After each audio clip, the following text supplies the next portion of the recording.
Howdy. You're muted.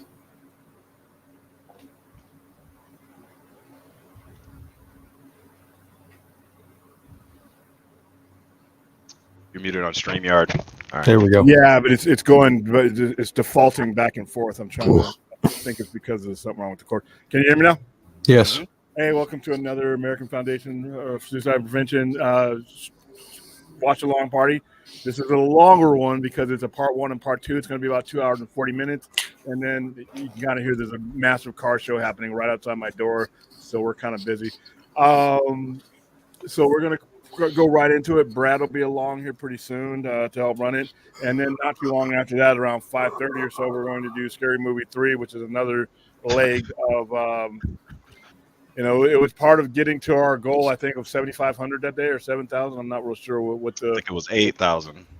Yeah, it was 8,000. What the price was as far as that goes. So we are going to go ahead and give you guys a couple minutes to get queued up. I am queued up on HBO Max at all zeros. I've got the deluxe edition queued up on my PlayStation. Okay. All right. So. Oh, Spidey, I like that you had your cover there. Hey, what now? Just have a Yep. Exactly. Amazing Spider-Man 252. All right, guys. Is everybody? Let me check. Make sure the chat is ready. What's going on, Drogon? Hey, how you doing? All right. I can see Bane is here. Wonderful. All right, guys. Spidey, you want to do the countdown? Sure. All right. Yeah, because I don't want you fucking with me anymore. All right, everyone. When you're ready to roll, I'll start the countdown. Let's go. 3, 2, 1, start. I will be right back.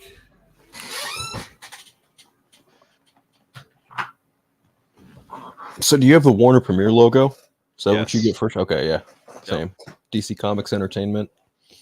It's probably my favorite DC animated movie. Warner Brothers Animation. This Yeah, really right. hasn't changed too much over the years. Say what? So that logo really hasn't changed too much in the last decade. The Yeah. Warner Brothers Animation logo. The red background one. Right. Yep. Yeah, this is without a doubt still one of the best animated films they've made. It's my favorite Batman comic, and they did it with a lot of fidelity, right? Let's say. I mean, it's probably the most closest adapted one they've done Exactly. at all. And it was the first two-parter of DC animated films, right? I'm sure you're probably right on that. I think it was. I think so. Yeah. Yeah, this one was the first 1 and 2-parter. Yeah. And like I said, you guys are saying the frame by frame adaptation to me is what makes this one kind of cool. I mean, you literally could have the Dark Knight Returns in your hand and kind of be flipping through it and see it line up perfectly. Yeah, it's pretty close. Mm-hmm. Minus a few altercations, but yeah, that's A little couple of changes in there, but nothing crazy. Nothing. right. Nothing that takes away from the overall. Even the minutia doesn't even really get affected by it. So Not at it's all. pretty good. I like how his car, like they're all red and white, and his is just like basically a black car. Yeah, black his car and his helmet resemble the bat suit of the Batmobile, kind of. Right. And that flicker when he gets out of the seatbelt, those are panels in the comic. I mean, they're pretty close to the book on this. I love this shit. Yeah. Hot take, but I'm not really a fan of the art in the original book. Get out. The Klaus Jackson art or Klaus Johnson. Jansen. Klaus Jansen. I thought Frank Miller drew it. Yeah, Klaus inked it. I'm pretty sure Frank drew it. Okay. Oh, okay. David Selby voicing Commissioner Gordon. And here's RoboCop does Bruce Wayne Batman. Right, Peter Weller. Yeah.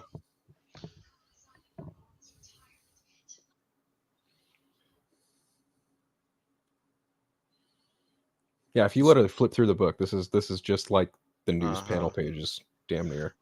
Also, Frank Miller, he was a writer on the first RoboCop, and he wrote the second one, right? But the little news montage, I mean, RoboCop came out the same time this was written. Right. So that's just a little cool back and forth that was even kind of included in the book. So I like that. The fact RoboCop himself voices Batman in this is even more telling too. Yeah. Keeps the blood flowing. I love this fucking movie. Just 2 old men drinking. Actually, I think Batman's about 12 years or 15 years younger than William in this scene. I know he heard me too. William. He's probably dealing with a customer or something. No more than I am the rest of this city. People have given up, Jim. Yeah, I've got it muted because I got the subtitles on, but man, this is just... I think Peter Weller's line delivery in this is just spot on. Like, when I read the book, I hear his voice as Bruce. Okay. Oh, definitely. Right. Which is odd, because more often than not, if you talk to anyone who picks up a Batman book, usually they're like, oh, I hear Kevin Conroy's voice. It's like, oh, yeah, for the most part. On the That's kind of how For me, it depends on the art and just the story. Yeah. But it's mostly Kevin Conroy for me. So do you guys have other Batman voices in your head that go on? I mean, for this, it's Peter Weller. For this, it's Peter Weller. For most other stories, it's Kevin Conroy. If it's like... It's something occasionally, like it might be Ben Affleck or something. When I see Batman Lee Bermejo art, it's sometimes Bruce Greenwood. I like Bruce Greenwood. How about you, Phil? You enjoy Greenwood at all? Greenwood's good. I think Greenwood's great. He's underrated. Batman voice actor. He did Under the Red Hood and Young Justice. Did he do anything else? Did he do no, that Gaslight? Oh, that's right. He did. Oh. Yeah. I think he might have even done the Doom That Came to Gotham too. Okay. I don't. Was it? It could be someone. Oh no, it wasn't. It was the same guy who did something of the Dragon, Mask of the Dragon, I think. Oh, that one. That one was David Gertoli or whatever the fuck his name is. Yeah. Yeah, that's it.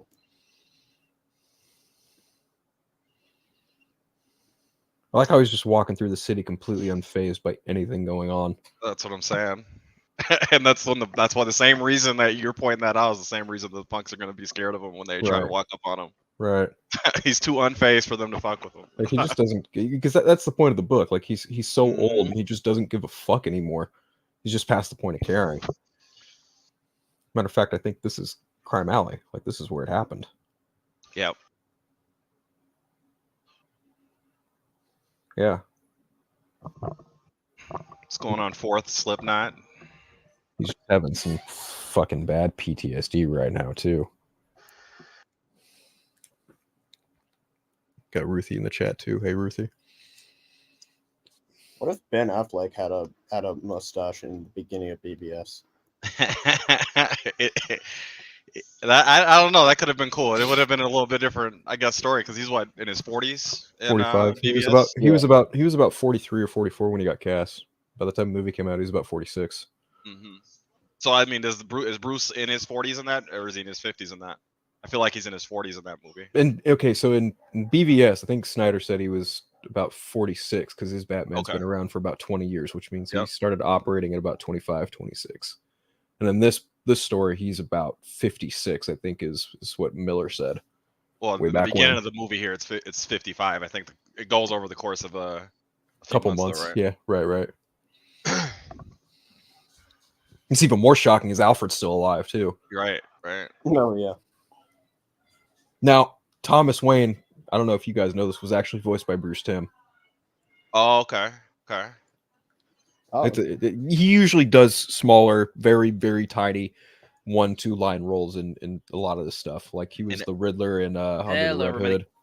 Hey, Brad. What's going on, Brad? Are you queued up? Yeah. Okay, all right. Okay. What's going on, Clint? Got Clint in the chat?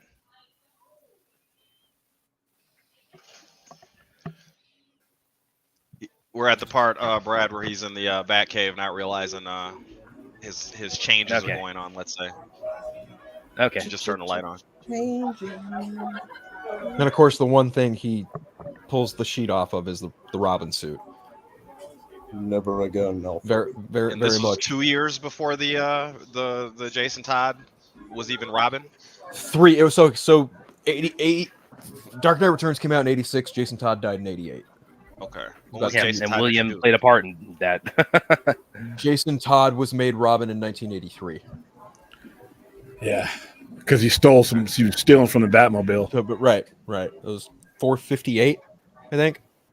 Because Dick was already Nightwing by the time Crisis started in 86, 85. When did you shave? Who? That's the Batman line. That's what Batman says. Just That's got what Alfred says in the movie. Catatonic Joker in the house right now. Yes. Yeah. Also, Jimmy Olsen is the president of GBS over a 4-year writer's strike. It's wild to me. Intensive treatment ward. And Lana Lang is the head news anchor at GBS. Yes.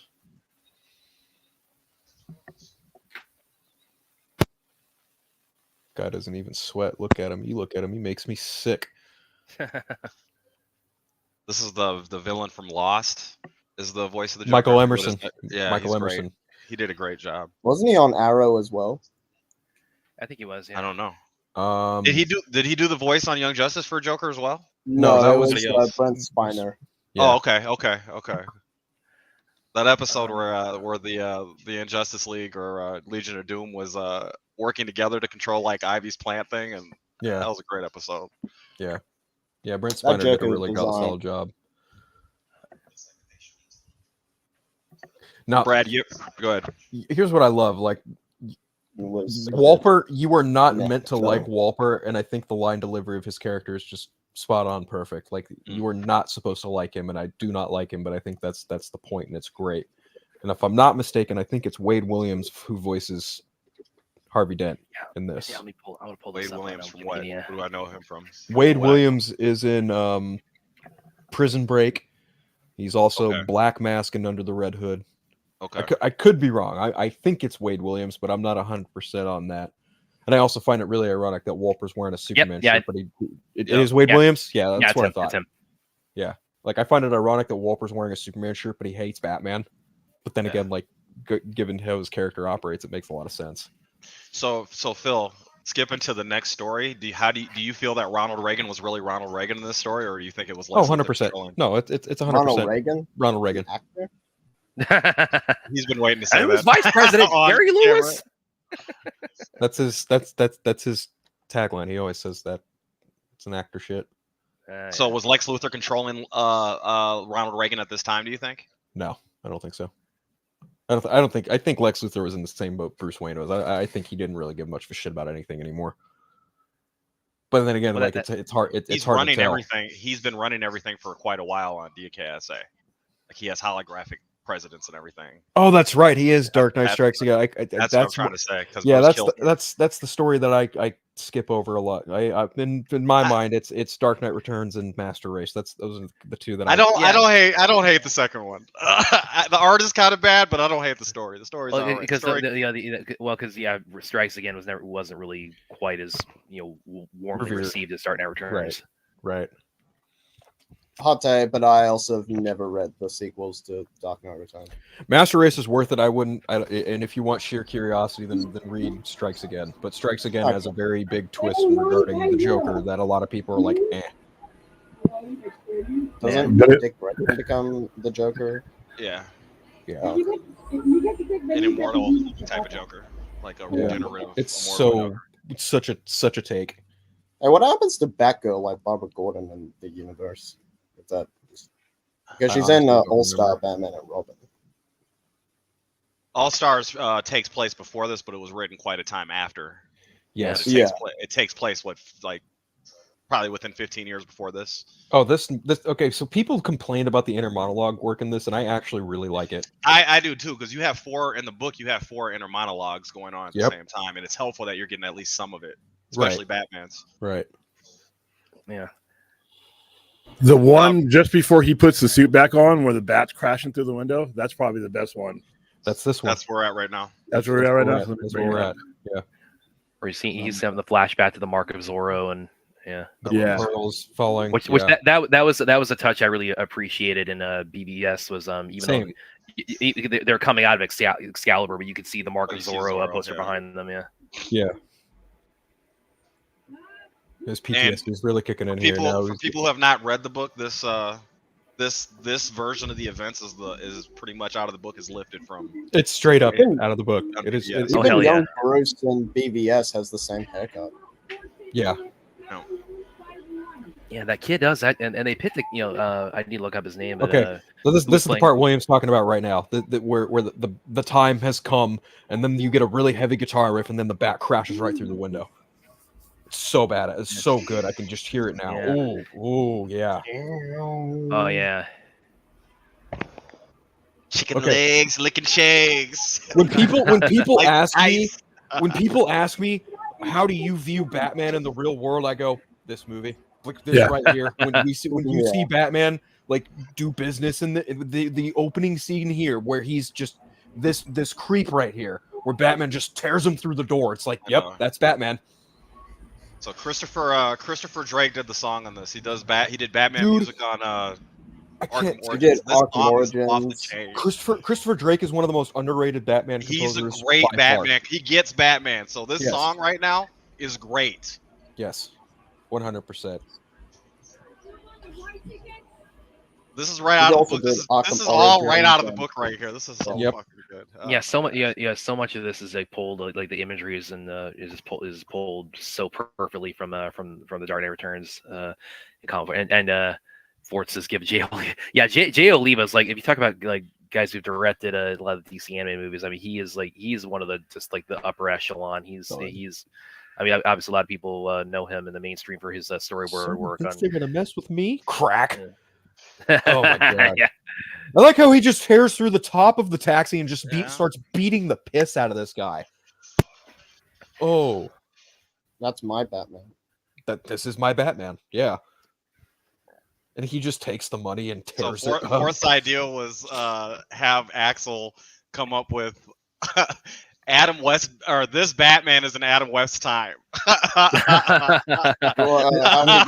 He would fuck I'm them just up thinking, so what's he gonna do with King Tut? Like, how's he gonna do with him?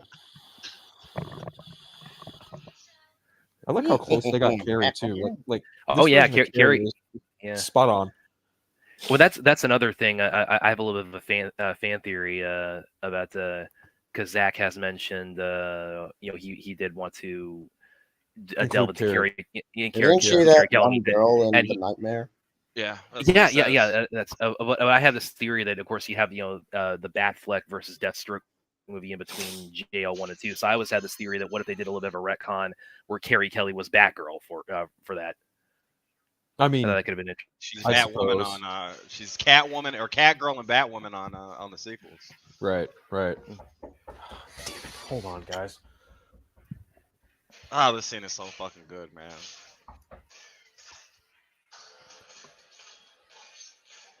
And by the way, it does not. I don't think it gets mentioned enough when you talk about like a voice. I mean, for Batman voice actors, I mean, obviously Kevin Conroy tends to get all the attention, but I mean, I don't think they could have like for like the idea of like a Dark Knight Returns anime movie and an older Batman. I mean, Peter Weller was just he was just tailor made for that. On an episode of the Batman animated series, they had an episode called Legends of the Dark Knight, and they redid parts of this. And in that section, he was voiced by. Michael Ironside did his voice as yeah, I remember that. Yeah, well, of course, everybody knows mainly as voicing Darkseid, but he did a ton of DC things, voice work, whether it's obviously Darkseid. He played General Sam Lane on Smallville. He did what's he doing? Like he did the Batman appearance. It's Darkseid again on a Harley Quinn show. Yeah.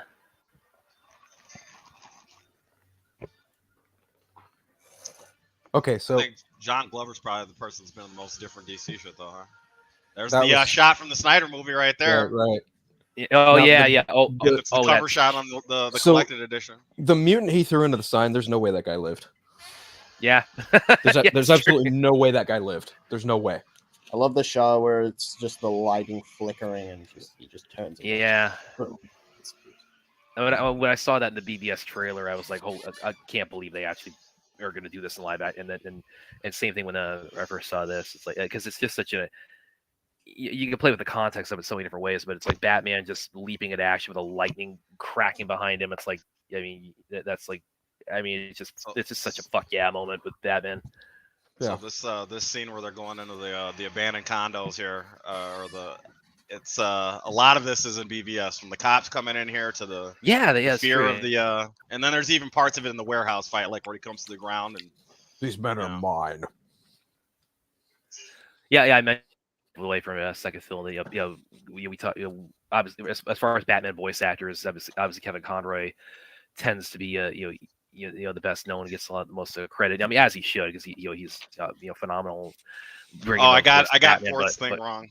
But Peter Weller was just the.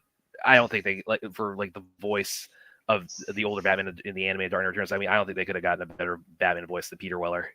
I don't disagree at all. I think he's perfect for this. Yeah. And what's so cool about that too is that if you go back and watch RoboCop, which came out a year after Dark Knight Returns was published, I mean, it just has Dark Knight Returns written all over it. The original RoboCop. Yeah, and Frank Miller wrote RoboCop too, as Spider-Man pointed out. Yeah. It's funny. It's like even part of that chase sequence was included in Dark Knight Rises too. Yeah, well, it had the line. It had the line. You're in for a show tonight. You're in for a show, kid. Yep. Do you guys think Batfleck wore like a blue suit similar to this Batman? You'd have to imagine, because he operated for 20 years, and considering his other Batcave was under the lake house, you'd have to imagine that there's an even bigger Batcave that's just full of a bunch of memorabilia somewhere else down there too. Yeah. Well, I imagine looking at because you got the burned down remains of Wayne Manor, and I imagine there's the Batcave under that, and that's probably exactly in a really kind of decrepit condition. Yeah.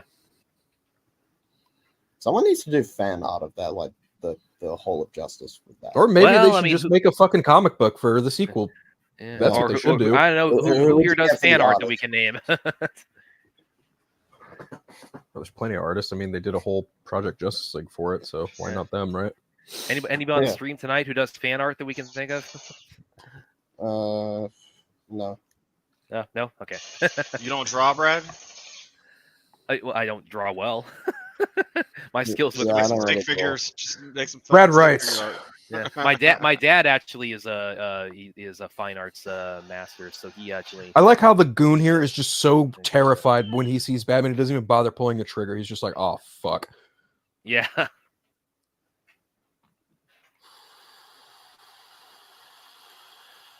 Yeah, I mean it's hard to overstate just how much when Dark Knight when it dropped in '86, because the conception of Batman was in the public mindset was still very very much of the in the terms of the Adam West show, and it's like seeing Batman with this kind of tone. It was such a Brad. It didn't jump right from Adam West to this. We had Danny O'Neill and other people. Well, that is true. Pretty dark stories leading up into the crisis. It wasn't like all. Yeah, campy. The problem with Danny O'Neill's stories is the public they weren't buying the comics at that time. Right. Like wasn't being dictated by what they were doing. Despite the fact that Danny O'Neill and Neil Adams created characters like Ra's al Ghul and a bunch of other different stories that were a little more mature, it still didn't captivate general audiences. It was not Dark Knight Returns, but Dark Knight Returns was the turning point as far as which was a damn shame, by the way, because those men did great stories. It was just Danny O'Neill was phenomenal. Oh, he was so good. Oh man, he set the stage for Frank Miller to even have a character. The stuff he did with Green Lantern and Green Arrow. Oh man, it's like he set the template for both those characters for like a generation. He is the blueprint. The poster I have back here is Batman 251 with Batman being held on the giant Joker card. It's drawn by Neil Adams and signed by Neil Adams. Yeah, I mean Neil Adams. I mean these guys. But even then, DC. At that point, from like 1960, from the time Warner Brothers purchased them, from 1968 on through the mid 80s, they had a leash on these characters because the comic IP wasn't important to them as it was the mass production IP, like the dolls, the plushies, the toys, all that. That was all based on the perception that Adam West brought in, and they never wanted to really mess with that.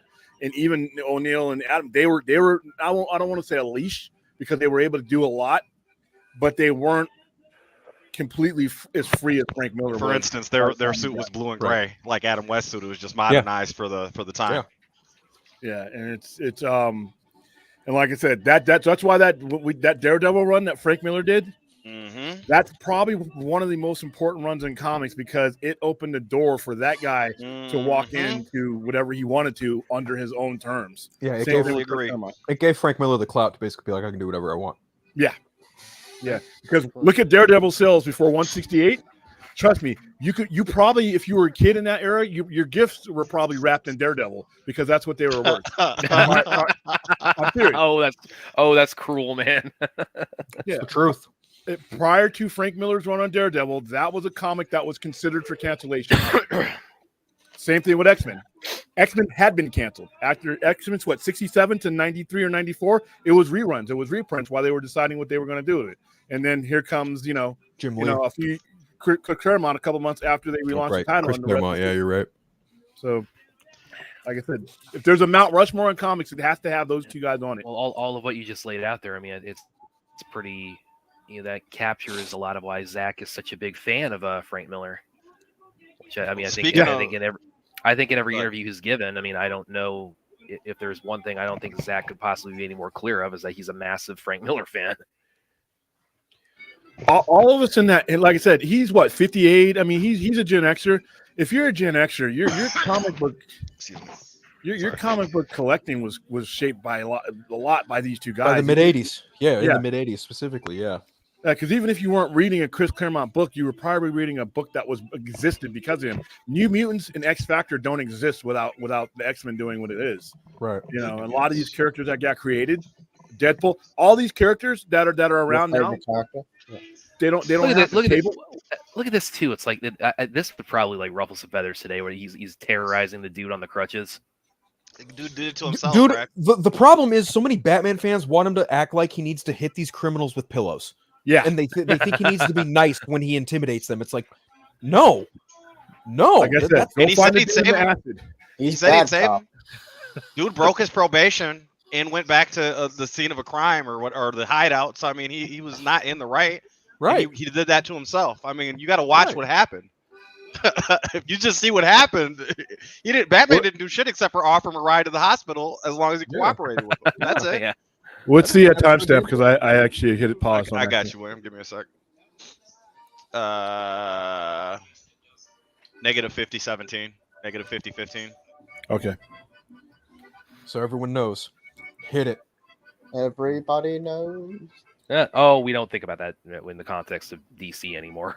No. Don't ever do that again.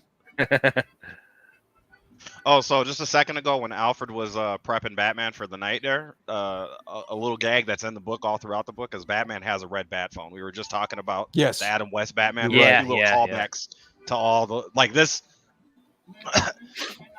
This Two-Face's plan right here is a play on all his puns that he would do in the comics, where everything would have to be done in twos. You're right. So we have this lame pun, but we have this serious circumstance.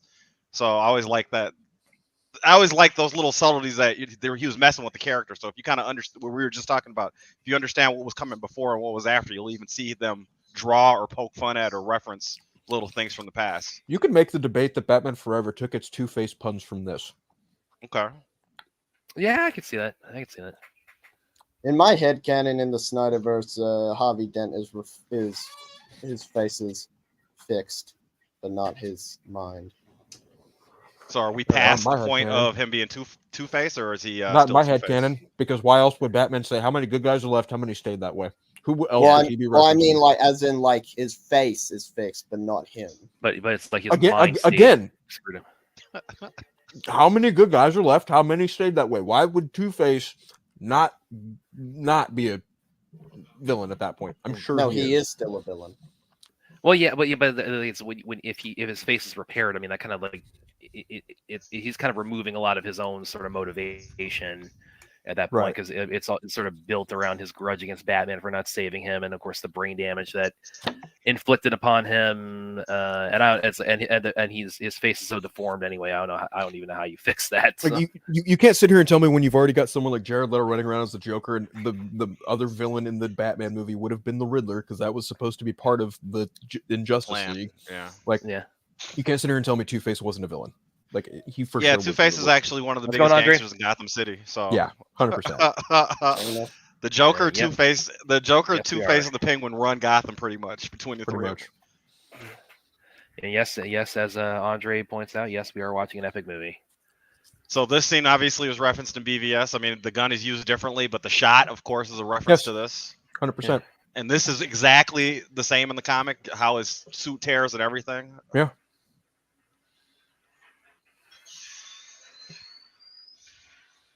Yeah, there's a lot of a lot of specific images that Zach repurposed and from Dark Knight Returns into BVS.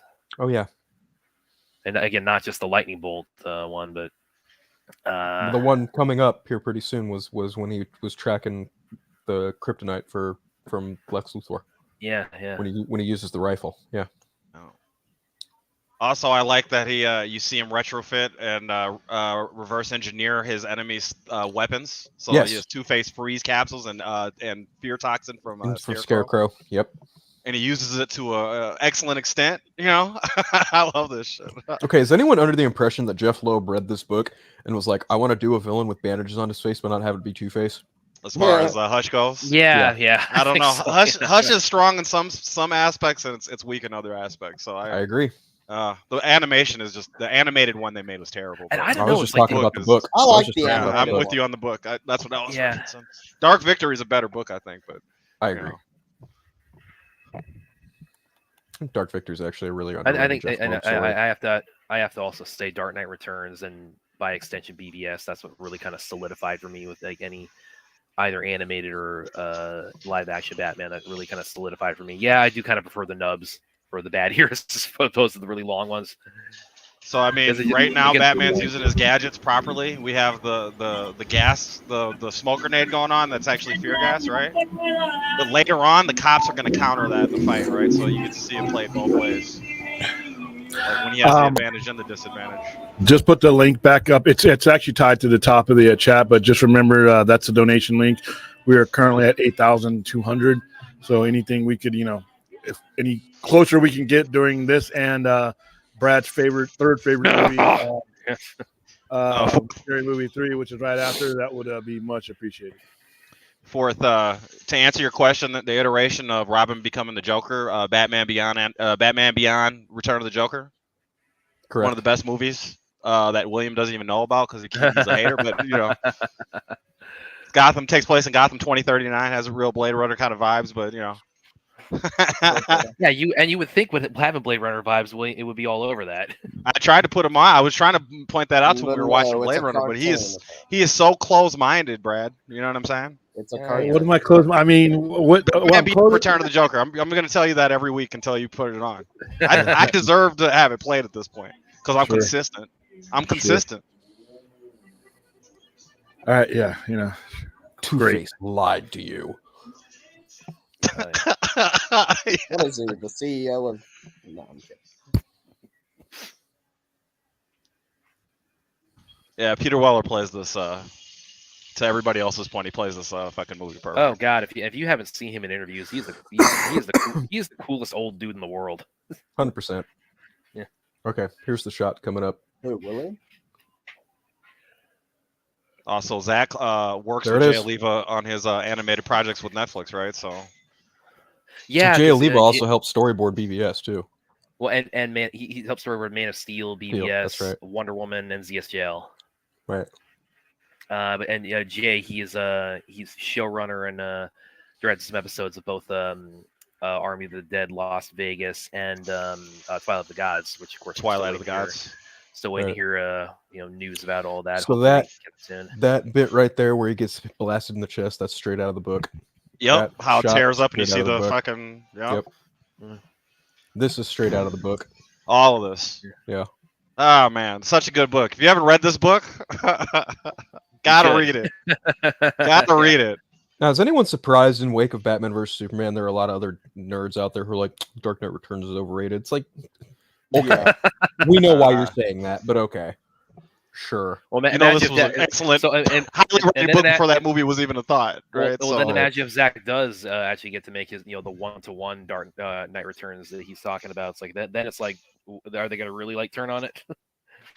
Oh, probably. You'd have to imagine they will, simply because it's him. They're fake as hell. You can't take them seriously.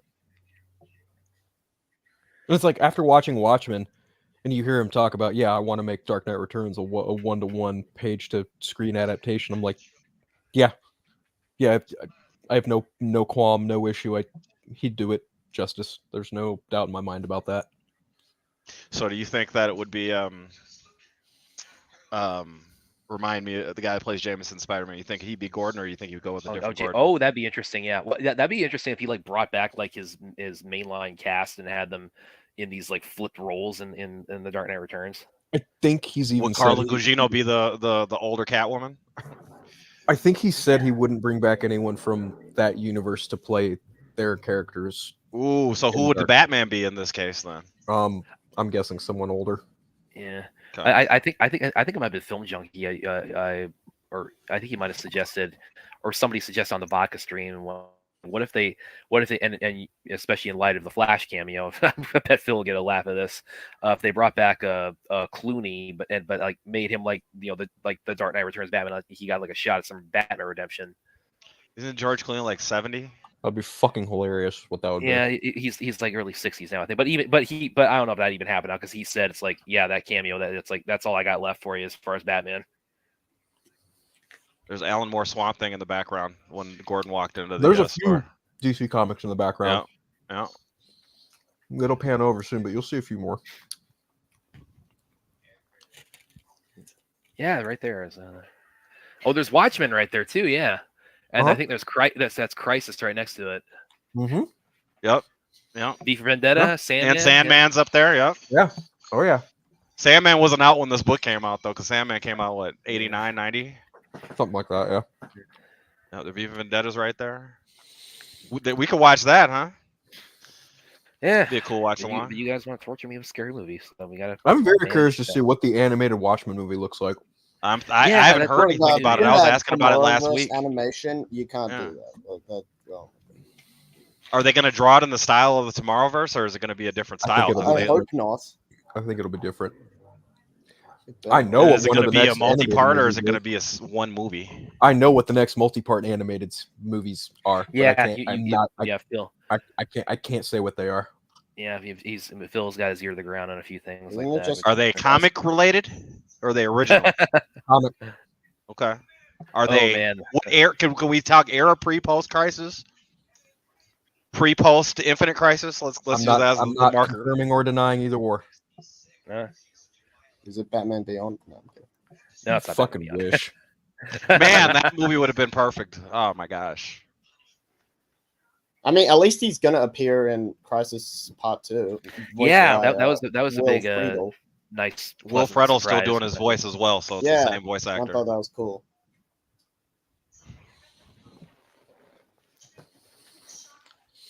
I love these little news segments, are just like RoboCop, man. Mm-hmm. Yeah, no. Again, go back and watch RoboCop. It's so crazy how those guys, Verhoeven, Ed Neumeyer, those guys had to have read Dark Knight Returns as they were writing, prepping RoboCop. I mean, his style is all the way through it. He was, even though he got credit for writing 2, he was a writer on 1. So yeah, and then of course there's a whole story. His initial draft of 2, it was deemed unfilmable at the time, but they eventually did in comp for him. I really like that Carrie Kelly just straight up decided, I'm gonna order a Robin costume. I'm gonna fucking leave home. I'm gonna make myself an orphan. Fuck their shit. But she got the gymnast skills down, so she's got her Barbara Gordon going on. It's a man's thing. No, I'm still polling pigeons. Still polling. I would so love to see Jimmy Olsen. I would so love to see Zach's version of Carrie Kelly because I think Andre said when we were streaming last night, it's like he would make her like Hit Girl from Kick Ass. As Carrie Kelly. Yeah. I don't think Carrie Kelly's that violent though. Yeah, she gets more skilled, but she's this is the scene right here, the hostage situation. Oh yeah, it's like what he more or less out of BBS. And somebody I think I just saw the other day, it was circulating through along Twitter. Somebody did one of those like comparison videos, and it was from the animated movie here, and it was from BBS, and was from RoboCop, the part where Batman or RoboCop explodes through the wall and pulls the guy out. And that's in RoboCop, and RoboCop is a year after Dark Knight Returns. So again, it's crazy how like Dark Knight Returns was for the pre-BBS. He was double dipping his pen for sure. Yeah, it's like the comic is epic, but he was getting paid off the movie, Yeah, so it's so crazy. Like before this movie and before BBS, RoboCop was the closest thing we had to a Dark Knight Returns. So Dan Slott is apparently under the impression that Batman did not kill the mutant here. He only shot them and did not kill them. In the book, it's all you see blood off panel. You see blood streaming down off the panel. Kind of funny. So I forget what it is in this book. Or in this movie, rather. Now, for obvious reasons, this was changed from the book. Yeah. Yep.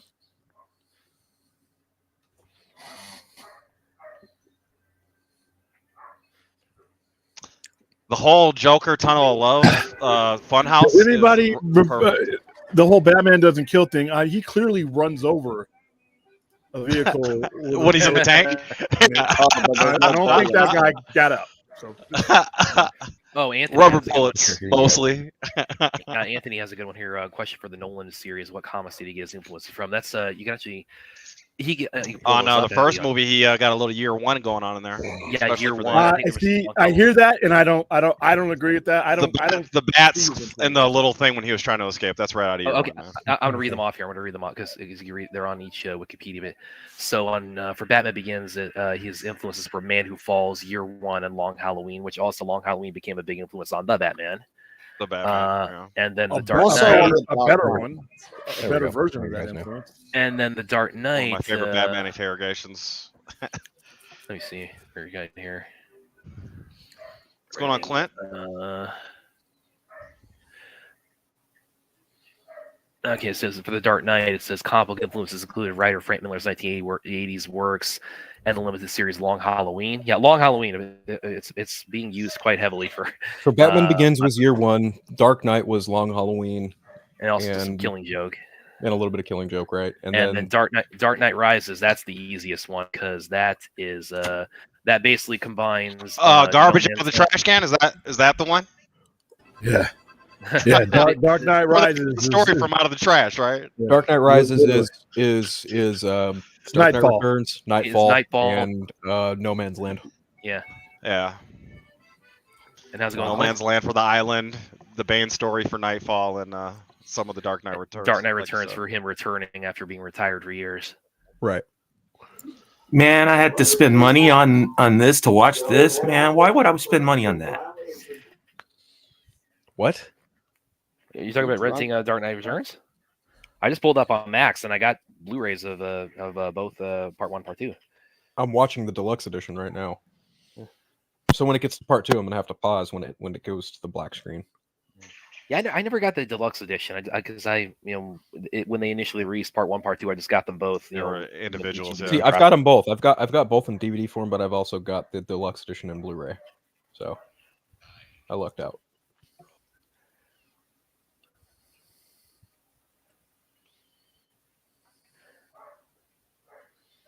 I actually thought the Joker has a great plan that's overshadowed by the climax of his story, but his plan is amazing. Oh, by the way, just to fuck around. one of Leto's costumes in Suicide Squad, that the white suit that's pulled right from Dark Knight Returns. The test footage, yeah, some of the test footage they showed was pulled from the Dark Knight Returns. At least some of his attire was. I do still think his best look as the Joker was the Nightmare look, though. That's my favorite because that's such a unique Joker look. I think everyone's kind of in agreement on that. So I asked I've William been this Nightmare before Joker multiple times for about Halloween. Leto's Joker. Do you think Leto's Joker is based off of All-Star Batman and Robin's Joker? The look? Or do you think it's more of the Grant Morrison before Batman R.I.P. how he was looking? I think the influence there, at least as far as the tattoos are concerned, you can make that correlation there between All-Star Batman. But I think the overall look, you could make the point of Grant Morrison's pre-R.I.P. Joker. Okay. There's a lot of there's you see so much of both. I just I didn't know. God, this tank is so awesome.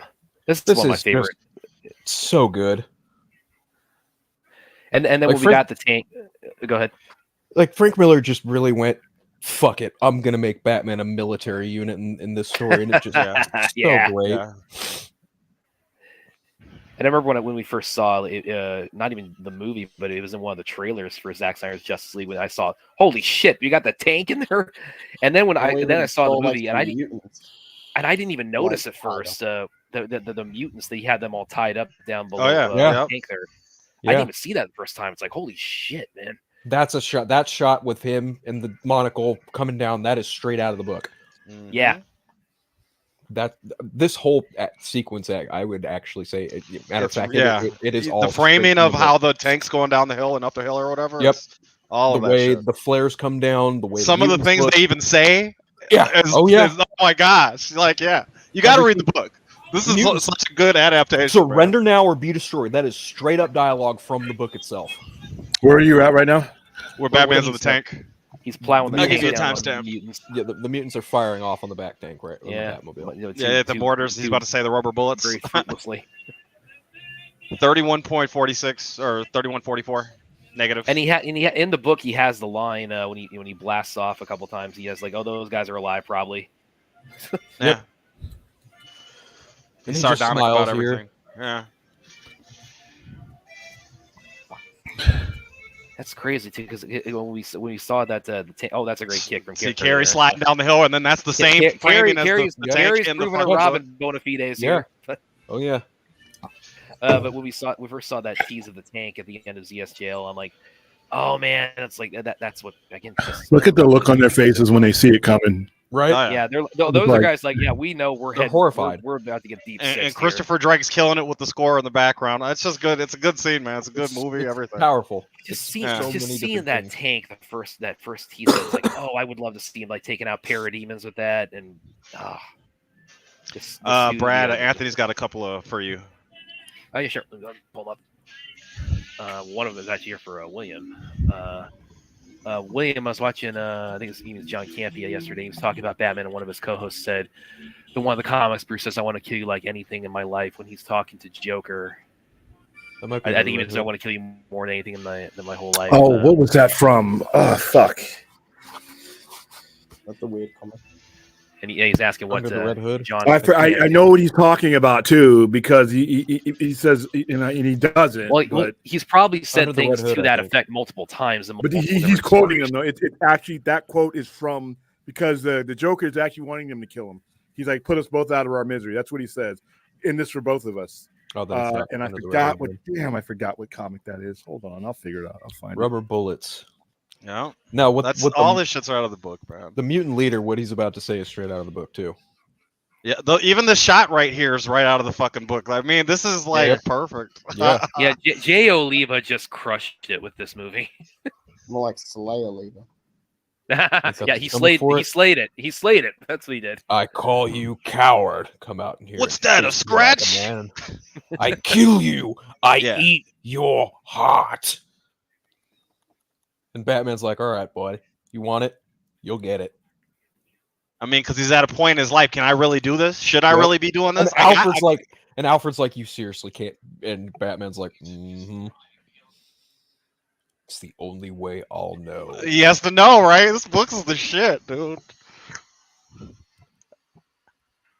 Because Batman at this point, this is one of the ways that BVS is, slightly modified in different. He gets work though. The comeback is the because in the Dark Knight, his BVS, he's probably about Ben Affleck's age at the time, which is probably like early 40s. In this though, he's 55. He's entering his senior years. But in the story, he as it goes on, He gets to being back to being Prime Bruce. He's like, I'm just gonna bite your shoulder, dude. Right. I'm gonna knee you in the face real quick too. Pound your head into the mud here. The fight, the actual choreography on the fight, Brad, in the animation. Yeah, these are some of the best animated. These are some of the best animated fight scenes I've ever seen. Because the one thing about the raid, Brad, is it from the raid? I mean, no. Oh no, that's if you did the raid animation, it probably wouldn't look too far from this. Brad, that's one of my problems with the DC AMU animated Batman movies is you get robbed in the fights. It's a lot of just shifting their arms around and shit. I like, you know, Rue's like he just bit Batman, chomp chomp. You're tired, old man. Shut up. By the way, also in some respects, you could say Frank Miller kind of pioneered the concept of rubber nipples, just not on Batman. Yeah. Yes. With the crowbar. Whack! Also, right to the dome.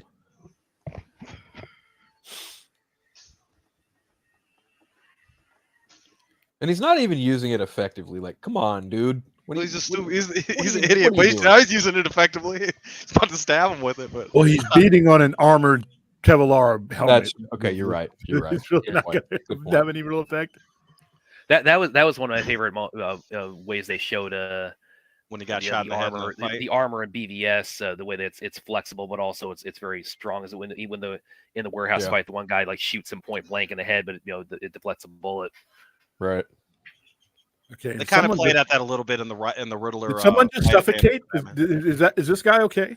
He's gonna be fine, actually, William. Yeah. He's all right. Just fine. He's alive. Yeah. For the moment. His quality of life is probably diminished about 90%. Brain damage.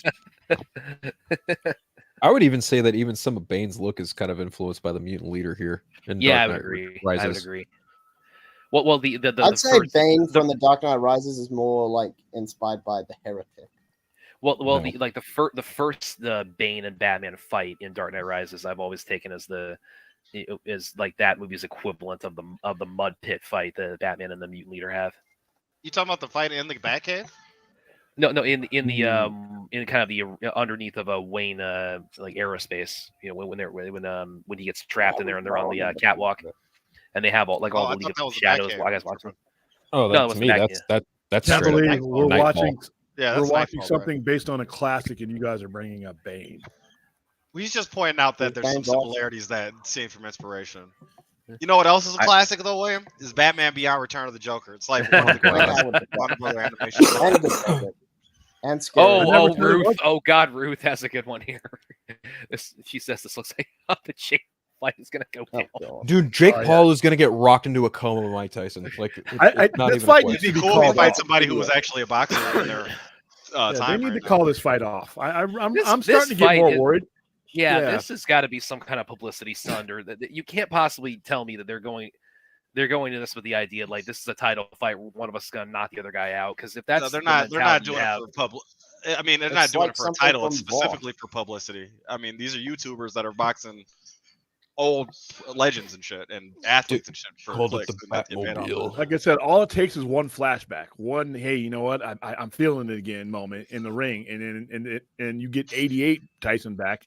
Do you think that'll happen? Any era of Jake Paul? How old is Mike Tyson? How old Mike Tyson's 57. Okay, and how look old at him. He's not our 57. No, right, I understand that. I'm not 57 either. But how old is Jake Paul?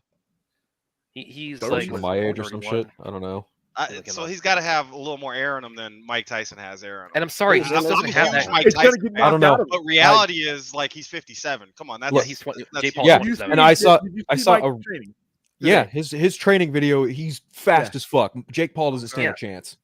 I'll take Jake Paul, and I've seen this other fight. I'm sorry, the dude just does not have that great. I'm not saying Jake Paul's a good boxer at all. That's not what I'm saying. I'm just pointing out this. Just right in your sport.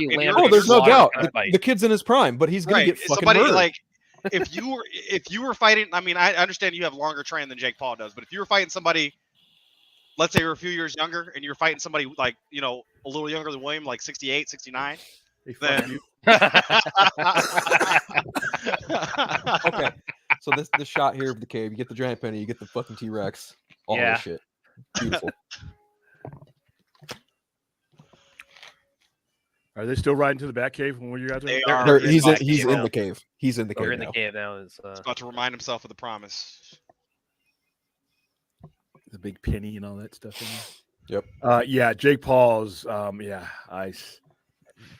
Yeah, He's it's gonna such get a lamb of murdered. the slaughter kind of fight they're setting up here. Oh, 100%.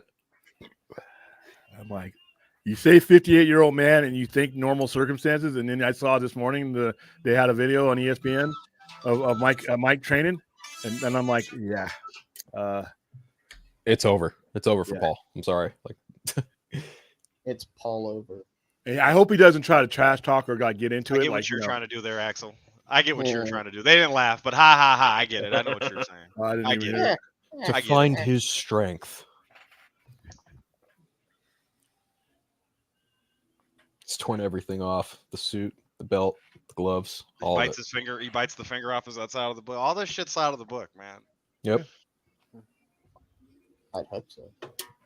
Read the book. I have. Do you have it? You haven't read Dark Knight Returns? Yeah, I've read it. I don't own a physical copy. Oh, man. Well, here's one from Anthony. William, I kept on hearing people say that the Bane Tom Hardy's portraying is actually influenced by the henchman that worked for Raz. The Heretic? No, it's not the Heretic. Or Ubu. Sure. I like his answer. Yeah, sure. Sure. Okay. I bet that was Tyson's answer when he got the call for this fight. Sure. Well, yeah, it's gonna be a workout for him. It's not even gonna be something he needs to get as a gentleman up for you. You're not finished with me. You're never finished with me.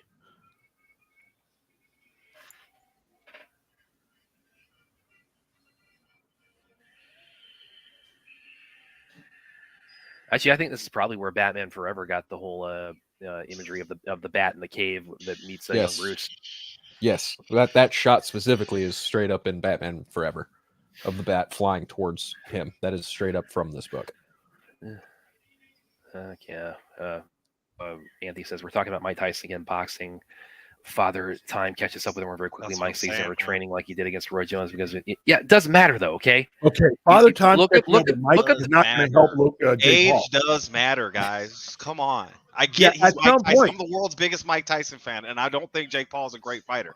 That's being said, they're both preparing for a fight, bro. Age matters. Age matters. William, you gotta get out of this Tom Cruise's Young Forever fantasy, dude. Have you seen Mike? Have you seen Mike recently? I see Mike all the time. He has a podcast. You know, I've seen him. I've met him in real life. Have you seen him training once? Huh? Have you seen him training? I have not watched him training lately. Watch a recent video of him training. Oh, you look at those videos. I mean, it's I'm not shitting on him. I know the man's him punching today. I mean, it's like getting hit in the face with a truck. Yeah. Maybe, Brad, you have to be able to appreciate what I'm saying more than anybody else on this panel. You're a martial artist, dude. Age matters. If somebody's half your age, come on, dude. Come on. No, like Mr. Miyagi beating the hell out of those kids and Karate Kids, man. Yeah, right. Yeah. Yes. That's a movie. That's a movie. Regardless, real world circumstances still apply. You have a fucking 60, 70-year-old man whooping ass on a bunch of teenagers in their prime. Yeah. All right. I'll have to watch this training video. I concede for now. Yeah. Jake already told his father H is fighting. Okay, we got to stop on the Tyson talk for now because everybody's got a one-liner about that now. I like the game. Jake Paul's the guy in the game that gets knocked off the screen. I like that she doesn't even wear a domino mesh. She just wears her glasses. Wears the green glasses, yeah. Yeah. And those become iconic, right? So. Right. And I guess the Lego Batman movie took a little bit of inspiration from that. Yeah, sure.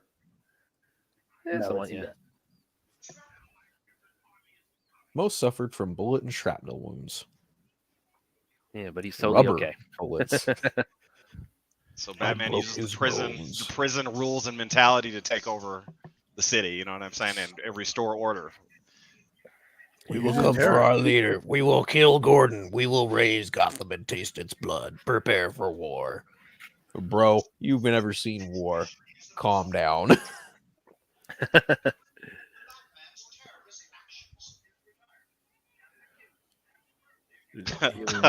Ogre-looking red eyes and shit. It's hilarious. Yeah. Ellen Yindel. Yeah. Yeah, he looks here's what's funny. Here's what's really funny about him appointing Ellen Yindel, because it's very clearly politically inspired why he even bothered appointing a woman to be the captain of Gotham City Police Force. It's very, very politically. What's the word I'm looking for here? It's motivated. There we go. Very politically motivated. Why he even bothered appointing her as Gordon's replacement. But she has absolutely no idea what she's in store for. Gordon tries to drop a couple hints until she finally gets it, though. She finally. 100%, yeah. She's trying to let her know, hey. Oh, Anthony. This is also maybe a me question too. In the comics, they ever clarify with how martial arts Bruce is studying when he gets to League of Assassins? He's a ninja. Yeah, so it's he's an encyclopedia. He's basically Neo if you didn't like plug the cord in him. If he's Neo if he actually officially trained each in of the them one by books, one. without all being said, he knows what 127 martial arts. 128. He knows 128 different styles of martial art combat. Yeah. And they go over some of them. They don't list all of them, but they go over some of them. Yeah. He beats up ninjas. Yep.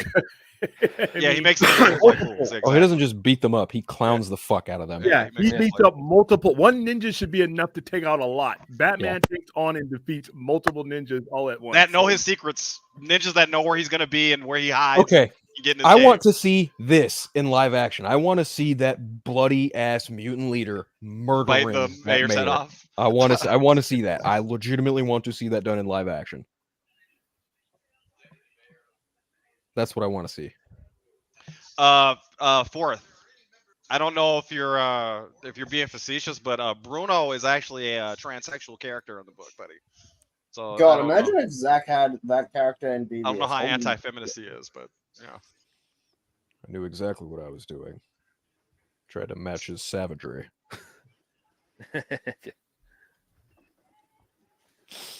He works him so well with this fight. What is that, a scratch? Yeah, the right kind of scratch. Right over your eye. That was my mistake. I have to be smarter. Very well, I shall cut right to it, sir. Do you remember what happened for Jason? It's like, ooh, Alfred with the burn. But before it even was a thing, right? Right, right. Yeah. Because this was not a canon story anyway, right? So nope. He was a good soldier. He honored me. But the war goes on. That line is dope. That's always been a dope line. Yeah, it's a call back to Good Soldier when Carrie rescues him later on. Alter my plan and stray from it in any way. You're fired.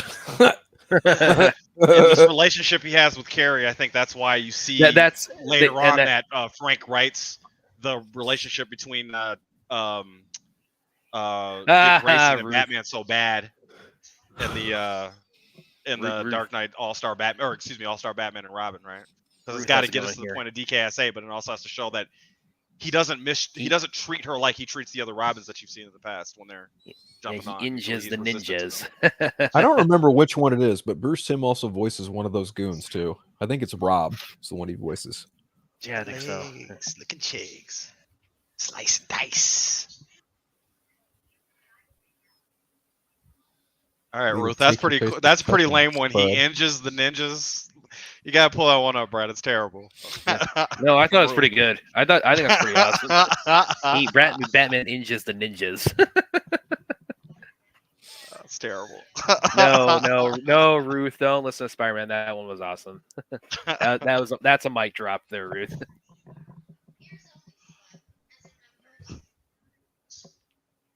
We mutants. What pipe? The pipe. West River and 40. Attendance as in mandatory. I love her line delivery of that. That's just so drag, as Batman Beyond would say. Yeah. It's swag.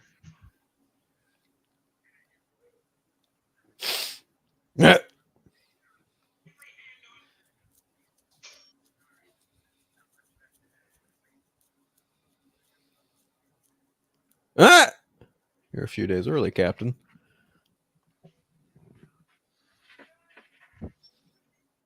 Now, this is actually a really great conversation and analogy to just how powerful of a presence Batman has over Gotham City.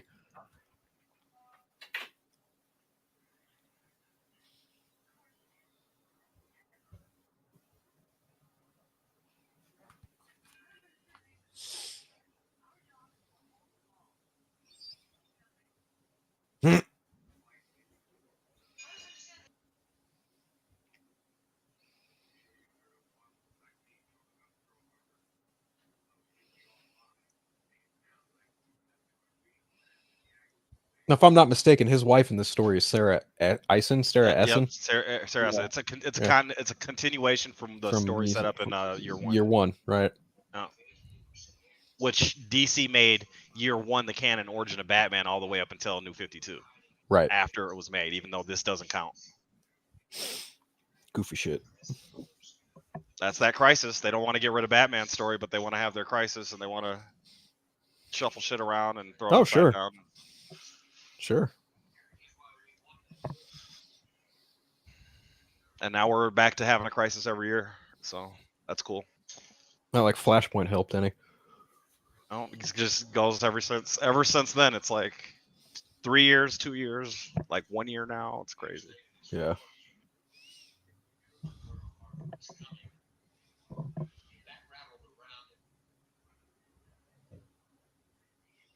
How horrible would it be if it were true?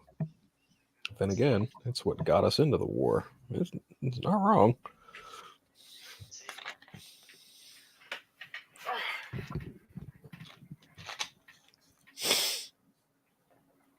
Anthony, that backstory of Alfred being MI5 and SAS and all that, you see that in different iterations of his history. I don't know where it was introduced, but it's not something that just was made up for the show or just made up in the last 5 years.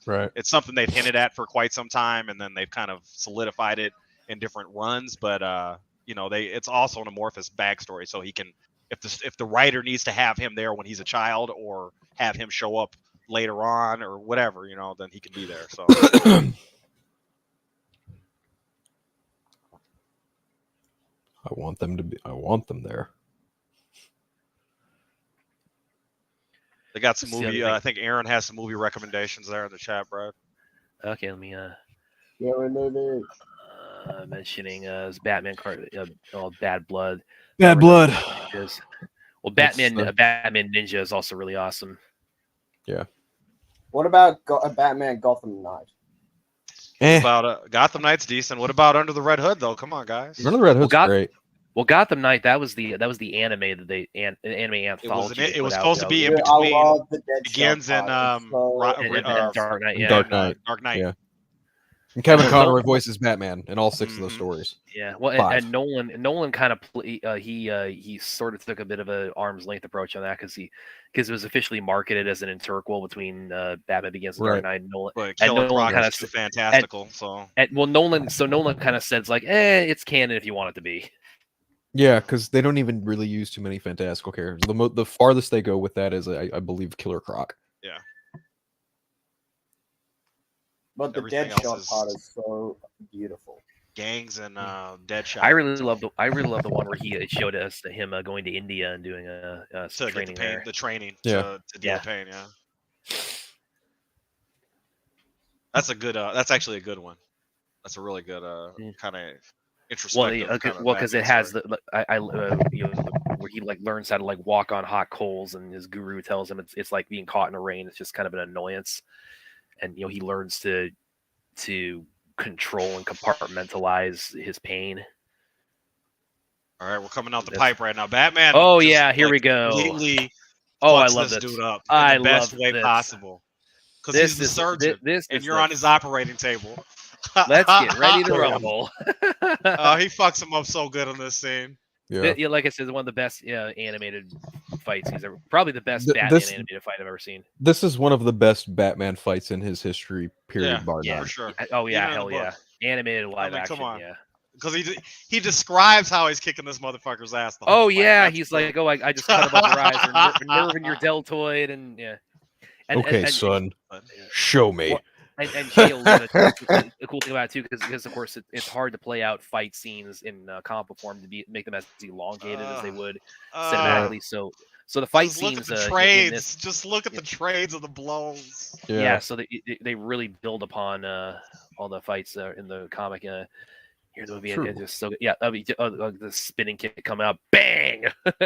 We're all slow and we're thigh deep in mud. You're not too bright. I mean, you feel these hits. Like, I mean, this is like, yeah. That's why I'm looking forward to whatever this Las Vegas and Twilight of Gods will come out with. So Yeah, can we get some news on Just that? to see what they do with it, because it could be a little just more that quick vicious. 1, 2, 3 shot of Batman. It's just fucking great. him up. Oh Yeah. man. Cross kick, right? That's all just great. Oh, scratch. Yeah, just like you said, it's like he's telling him, yeah, here's what I've done to you, like in between, like Just each the right kind of strike. cut above That's the the eye. fucking The one boxer's that cut over bleeds. the eye. You get the blood in your eye if you get a cut up there. You know what I'm saying? Yep. Like, Yep. it's a pain in the ass. And, by Batman the way, nasty. it's probably gonna get infected now because you're fighting in the mud. Trash pipe. It's not even mud and shit. He pegged Batman. You see. Yeah, he's earning the respect at the same time. Well, he's humiliating the boss. When you see that, this is why in Dark Knight Rises I drew the comparison between this fight and the first Bane fight, because it's you have like all of these spectators around, and Sure, like, the big difference, Batman loses that. Working on his ribs, his kidney. Yep. Oh, he's just going Getting around his town. guard. Brad, this is a beautiful fight. I mean, He's Batman's leaking blood now. Right Gorgeous. I love it. I love it. I love it. now. Oh yeah, Bam. like Because he's getting this around is his defense. Like, come this on. is my like, favorite one when he does the pressure point strikes. Yep. Yes. Yeah, they're coming up. There's one. Got him in the arm. There's So two. it might not have hurt, but you won't move in that arm for a while.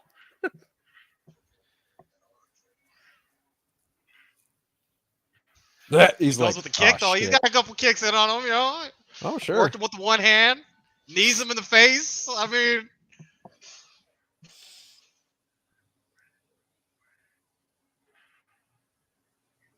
Batman don't shiv. You see. You see. This isn't a mud hole; it's an operating table, and I'm the surgeon. You finished, old man. Bam! You don't understand, son. You don't get it, son. This isn't a mud hole. Whack! Operating Bam! table. Crack! Yeah, It's that's an that's called an arm operating bar, and he gets him in a knee bar in a second here. Yep. And I'm the surgeon. Bam! It was in that moment every mutant looked at their leader like, "Oh, we fucked up." Yeah. Oh, there's the leg snap. Oh my god. Bam. Bam. He's just fucking his shit up. Oh my god, look at his face. And they're all It'd be cool to see how Zach runs that if he completely ever, speechless makes here. that. They're like, whoa. And that's like the next second. Oh yeah, we got Batman tattoos on our faces now.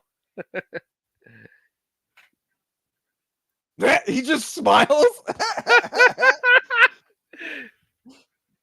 The mutants are dead. This is New Face of the Law. We're the sons of Batman. Oh fuck.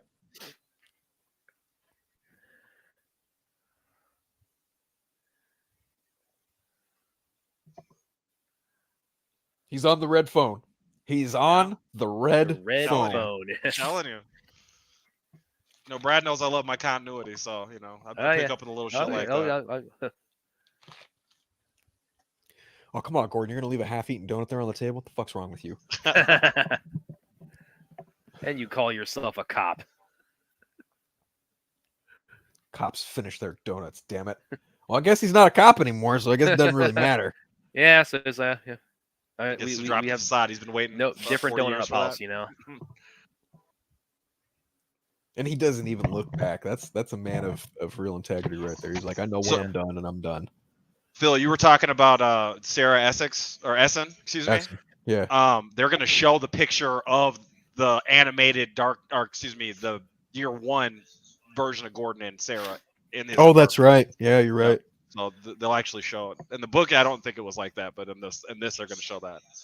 Also, the talk show host, and this is Conan O'Brien, but in the comic it was David Letterman, or it's based on David Letterman, right? Yes. Oh. Batman. Joker's starting to wake up. Batman. Darling. Yeah, this guy killed. What was his name? Michael Emerson. Michael Emerson. This guy kills Joker. He's great at it. Perfect for this movie.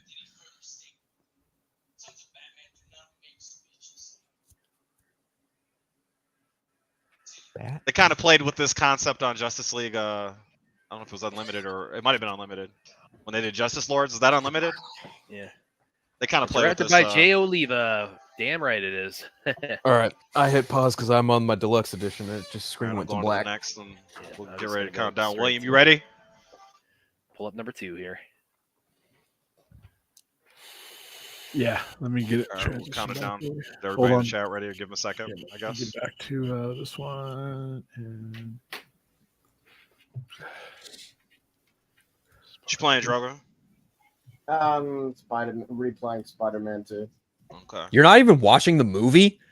No, He's supporting. He's supporting from the. I'm supporting. Exactly. That's important. All right, I'm ready when you are, Spidey. All right. Let me know when your guys' screen goes black after the animation logos pop up. Then I'll press play. All right. Okay. All right. I'll let you know, FL.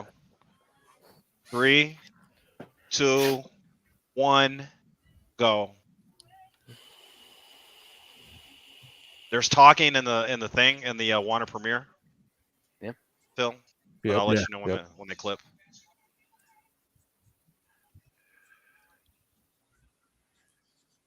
Yeah, it's gonna start with some static here. All right. Yep. They went black. Static shot. All right. Yep. You're on the recording of the Sons of Batman? Yep. Yep. Okay.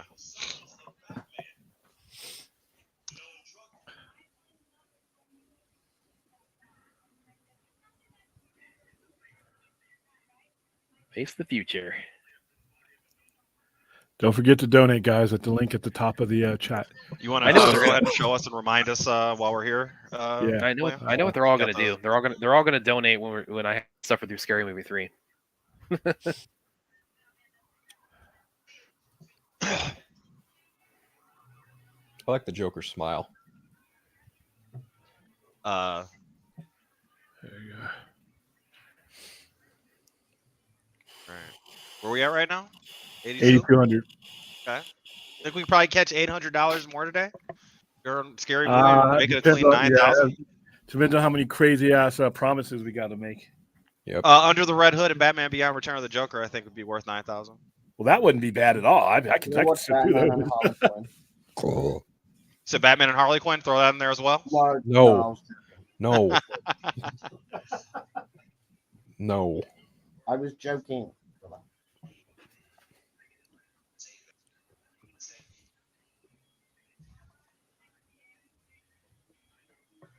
Oh, William, you gonna do are you gone again? Yeah, I can hear you. Are you gonna do a special show tonight because it's daylight savings or what? I'm going to do a show tonight. I don't know how special it'll be. You threw a birthday party thing last year. Well, that was before it became Gilligan's Island weather. Okay. So in this, it's the Dave Endocrine show, who's voiced by Conan O'Brien. Yep, Dave Endocrine. That's what it is. But yeah, that's Conan O'Brien, and then in the comic, it's based on Letterman. Right. I wonder if half the people even realize daylight savings is tonight, because it's not even news. I don't even have it out here. I just know that your show comes on an hour earlier now. You know. Oh yeah, we'll after what tonight? What tomorrow morning, 2:00? Yeah. What a joke.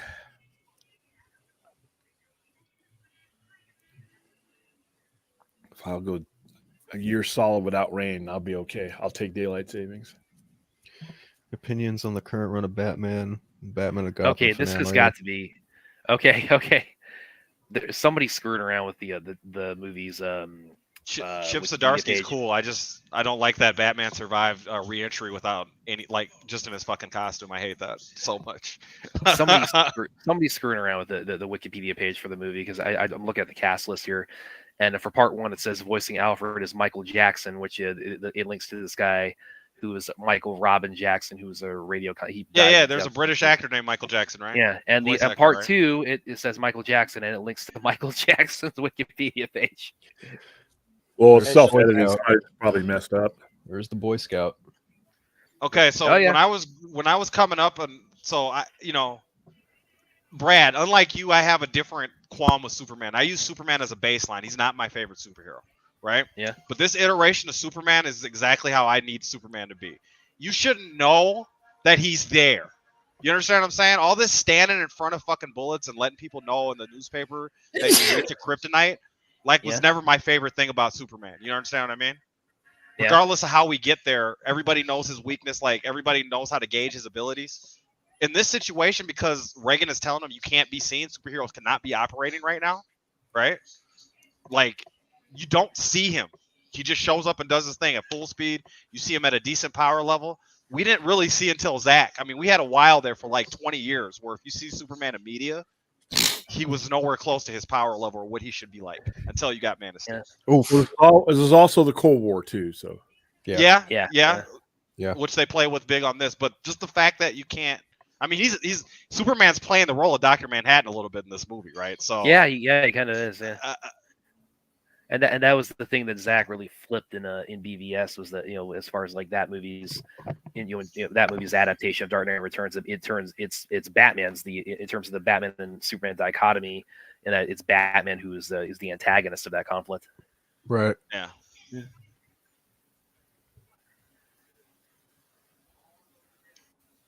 I like that this is Batman's disguise. He's just this overgrown old lady just whooping ass.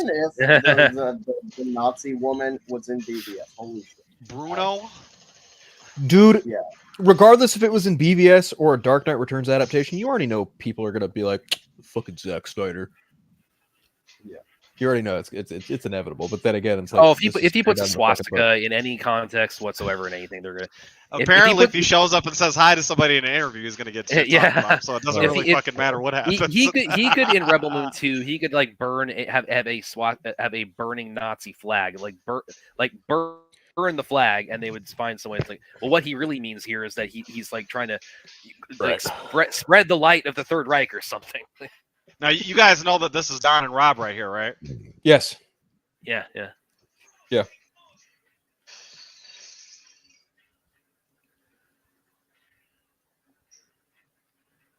God, the fight scenes in this are just so freaking phenomenal. Yeah, they are. Bam, right to the head. I get the whole hope aspect.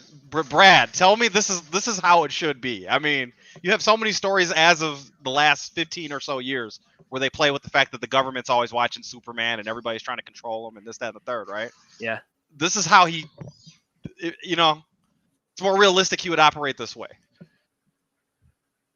I don't know, more realistic is the best. It's still Superman, which is a fantastical concept, but you wouldn't have if you're an enemy and you're not superpowered, you shouldn't even be able to blink and know he's there. I like how Superman flies by and then they show issues of Justice League and the Flash. That was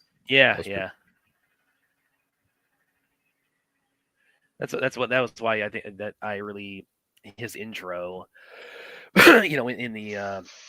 in BVS, of course, much more so in the Ultimate Edition. It just is such a great intro because how much build up there is to it. And he flies in. Shows up, flies right past Justice League and the Flash there. And his intro is literally he flies through a Scud missile and then crashes through the top of the roof, and he's got like this aura of light around him.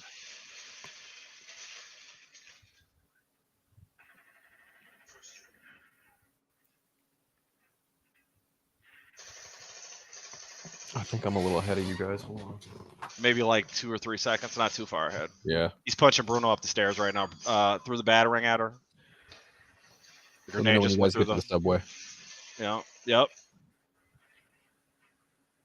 He's hanging on the ledge. Superman's flying through there. Or about to.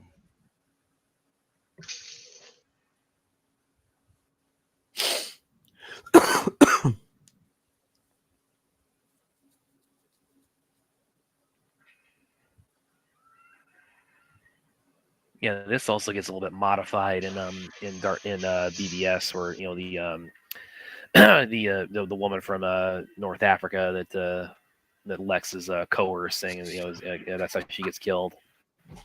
Yeah. She gets the KGB pushes her into the subway. And I made a joke with our watch party. It's like it's weird that's the second Ben Affleck superhero movie where somebody gets killed by being thrown onto a subway track. No, not him. Not now.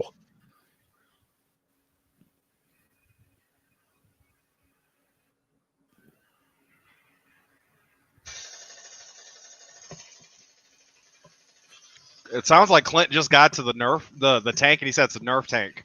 Yeah. Yeah, I think that this was how Zach modeled the Superman intro in BVS was on this moment, BVS. but of course he flips the context of it. I'm busy. I mean, right there, it's like where he just zooms through and grabs her. It's like that's him getting the guy who's holding a Lois sausage. Now this corny Clark Kent that he does when they're hanging out at the horses, and the eagle flies right to him. This is pretty cool though, the way they keep Superman so shrouded. Yeah. Corto Maltese is in the Suicide Squad movie. Yes, it is. Starro was the first Justice League villain, and that cover of Justice League is the Starro cover that we just saw. Anthony asks, Brad Spidey, you guys remember what Batman comic or Justice League comic he introduced? Tower of Babel. Protocol? Yeah, it's Tower of Babel, and that gets adapted Justice into League the Doom. Yeah, that's the anime movie that adapts it, and it's a really awesome one too. Yeah, in the comic, it's Ra's al Ghul who does it, not Vandal Savage. Vandal Savage is in the movie. He also asks, I have a question, Brad, Spidey, and William. Was the Nightfall Protocol that Batman introduced, was that in the comics, or was that a concept? No, because that was from Tower of Babel. So he has a whole different Nightfall Protocol in Arkham Knight. Yeah.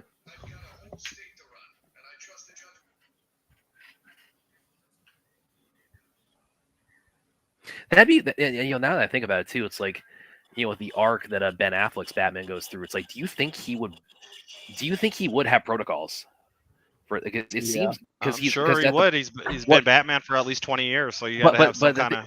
Well, the thing about it is that he's operating. He has the whole thing where it's like I'm operating on faith now, but then he does get the protocol in the Nightmare where he has to get the kryptonite to stop Superman. So that's a good question, because normally Batman has the kryptonite ring and at least some form of kryptonite in his safe, right? So yeah. And Zach said that's the reason why he needed the Joker, because the Joker knows where the stash of kryptonite is. So. Right. Well, so does the Joker know where Bruce's kryptonite is? Is that the question, or did the villains already come up with their own? I'm under the impression that the Joker's known Batman as Bruce Wayne for some time. Otherwise, yeah. Well, the way he drops that line too, he says, "Truce, Bruce." It's like, yeah, he's known all this time, and he's just lost a mother, a father. An adopted son. Right. That's not very careful. God, I love that scene. Make no mistake, I will fucking kill you. Like how else does Wayne Manor get burnt to a crisp? Yeah, that's been my theory too, because you mentioned the Joker pastiches did it in Batman Forever. The fake Joker, Two-Face, and the fake Joker Riddler burned the Wayne Manor down in he tossed all the. Oh, that was they didn't burn it down. They burned it down on Batman Begins. They didn't burn it down. They burned it down. In Batman Forever, it's the Riddler like doing with all those little wind-up bats inside the back. Yeah. Blows the Batmobile to high hill too. Yeah, you're right. Somebody tell the two franchises in a row. The 3 franchises in a row. Wayne Manor's been destroyed. 3 different iterations of Batman in a row. Yeah, that's true.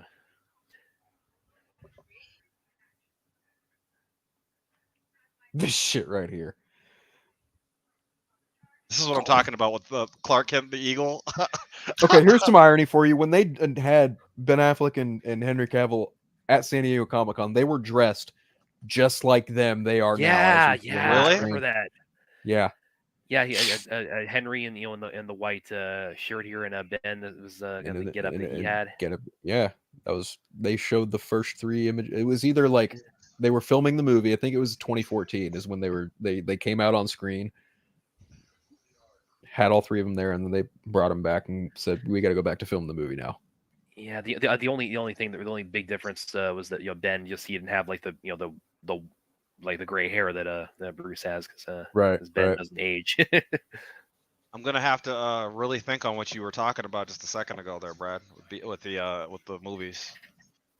Does Batman got rid of the kryptonite? So did he have a backup plan that obviously did involve the Joker? Did not involve the Joker. That should be a good question. Where it's like that is a great question. Yeah, because Darkseid would think like if I have to get rid of the kryptonite, as much kryptonite as I can. But just even beyond Darkseid or any of that, right? Where we're left off right now, even if Bruce has faith, Batman always has backup plans, and you just pointed out a huge a huge hole, right? Like he would have never really.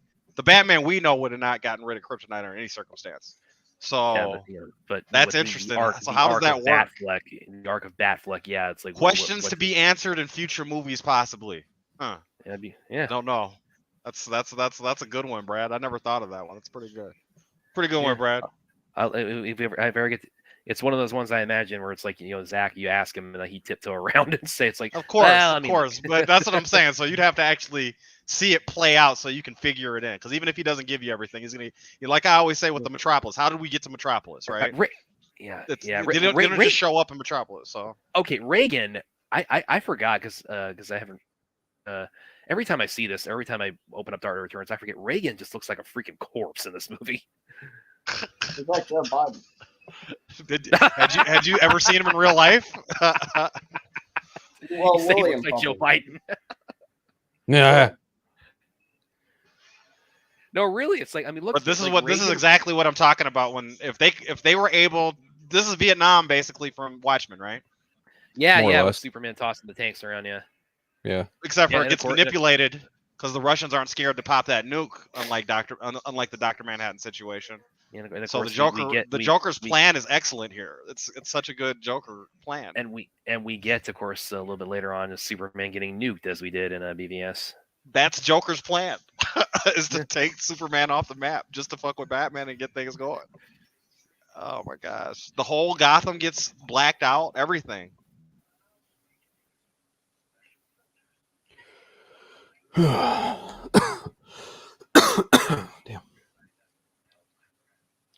And who's voicing a Joker again in this movie? It's not Mark Hamill, is it? Michael Emerson. Okay. And this guy does an excellent job. Excellent job. Yeah, Michael Emerson. Okay. Let's see who else we got in here. Look at check. Here's your line delivery one more time there, Phil.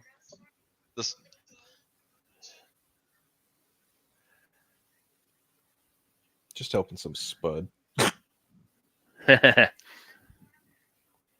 Yes, look at they also had Maria Canals Barrera. Of course, she voiced as Hawkgirl on Just the Animated Series. So she's voicing Ellen Yindel. If anybody.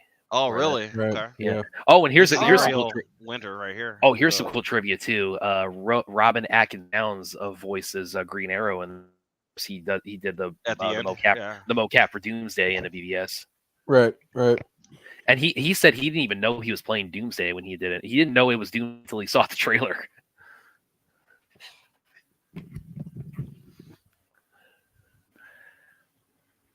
I was telling you, he was Hades on Justice League animated series. Yeah, he's done a lot of a lot of mocap, a lot of animation voice work. He's been in games, all types of shit. He voiced Harvey Dent in Year One. He was Alfred in Justice League Doom, Manchester Black in Superman vs. the Elite. Yeah, he's got a really long association with DC. Yeah, he very, very much falls into that category of DC legacy casting. He's up there with John Glover, huh? Yeah. Yeah, there you go. It's like on top of all that, he is the first cinematic Doomsday and the first cinematic Death of Superman story. Yep. Well, actually, we had from Smallville. Nobody cares about Smallville. Ah, God, you guys just hurt me so much when you say this thing. It's only me, it doesn't matter that much. My opinion's worthless according to some. Oh, William tells me that every time we stream. Oh, okay.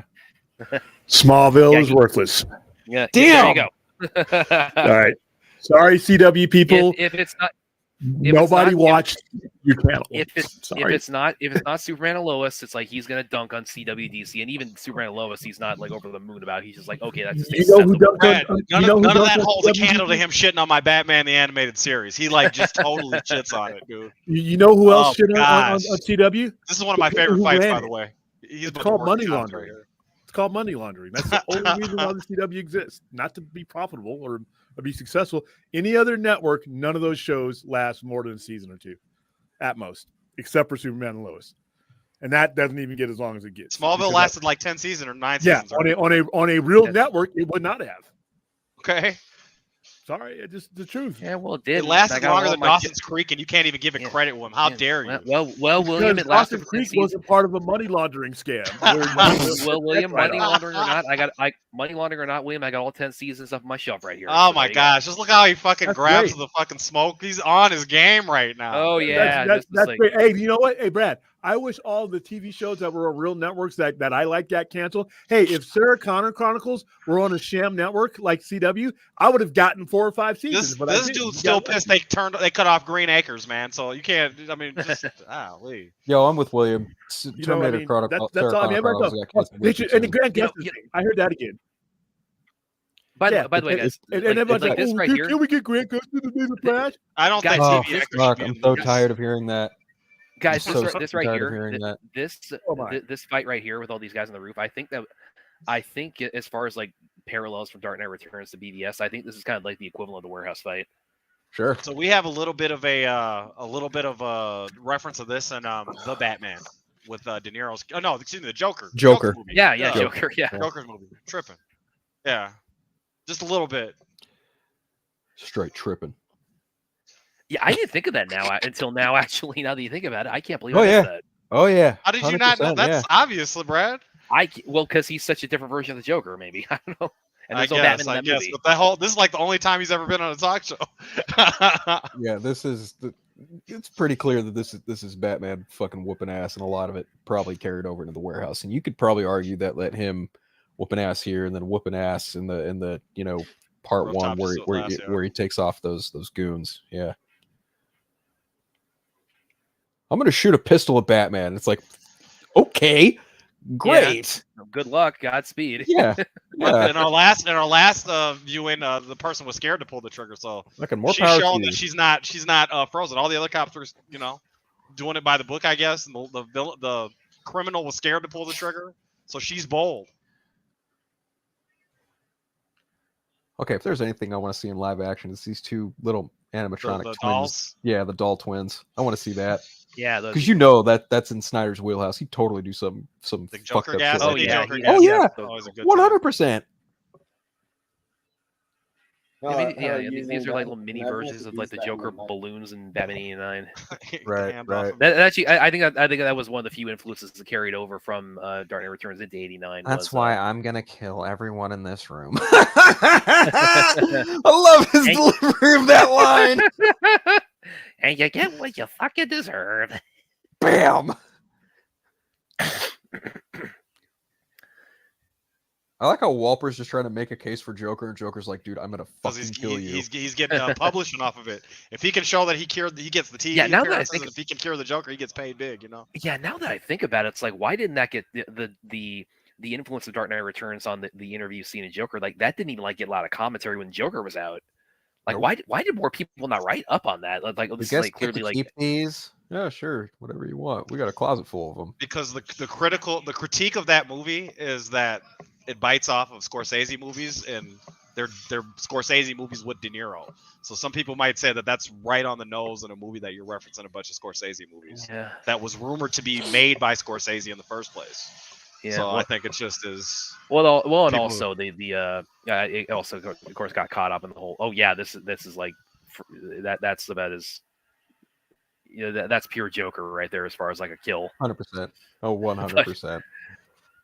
But the other thing, maybe not the parallels not being as picked up on or as like reported on. It might have just been too because Joker got caught up in the whole moral panic about it's going to inspire mass shooters and things like that. Do you think the Joker gas aspect of it would have been too fantastical, or having the psychiatrist that wasn't? Really... I think that was probably, as far as like for Joker, for Todd Joker, yeah, that probably would have been a little bit. I don't know, because we're gonna have to see in this next one how they're gonna. In the second one, maybe it depends on where they're kind of taking. We don't really know anybody else except for the Joker, and that the Waynes exist. We don't really know anything about the greater DC world. Where he is like, and his life mentally at that point, and like he's really properly become the Joker by that point. So he probably wouldn't have had. I think bringing like the Joker gas. Yeah, the Joker gas at that point would have been like a little bit too much of like a hard left turn.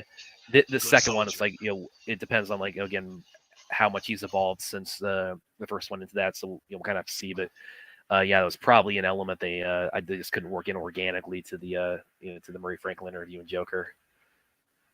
Am I fired? Not fired.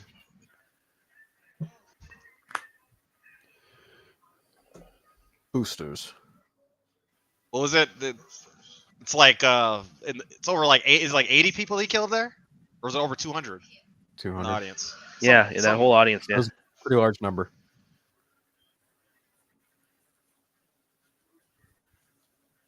You're not fired. You're not fired.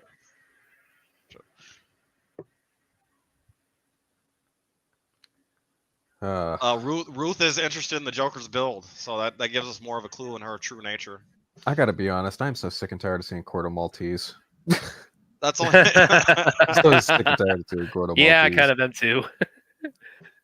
Batman 89, the Suicide Squad. It's like, all right. But this is a reference to the invasion of Grenada in real life. True. That's true. You're not wrong. Oh, there's Big Blue. Corto that's Maltese, another thing. Karak, That's another thing what are too, the other like, countries? Bialia. What are the other countries that make here's up? another thing I just thought of too, was seeing the Soviet flag there. Is seeing is that if Zach Cold ever War. did, like if he actually got to do, if he ever actually did, you get to do like again like a straight up 1-to-1 Dark Knight Returns, like would it be set during the Cold War? Yeah, I believe so. Yeah, it fits the story the best if they did it that way. Yeah. So I mean, he did would have in Reagan in it. 1986. So yeah, it makes sense to me. That's, I mean, again, it's of the wavelength of Watchmen, where it's an alternate, 1985. Right. Yeah. Right. But it doesn't benefit where like a Punisher benefits from switching it from Vietnam to the Iraq War. You know what I'm saying?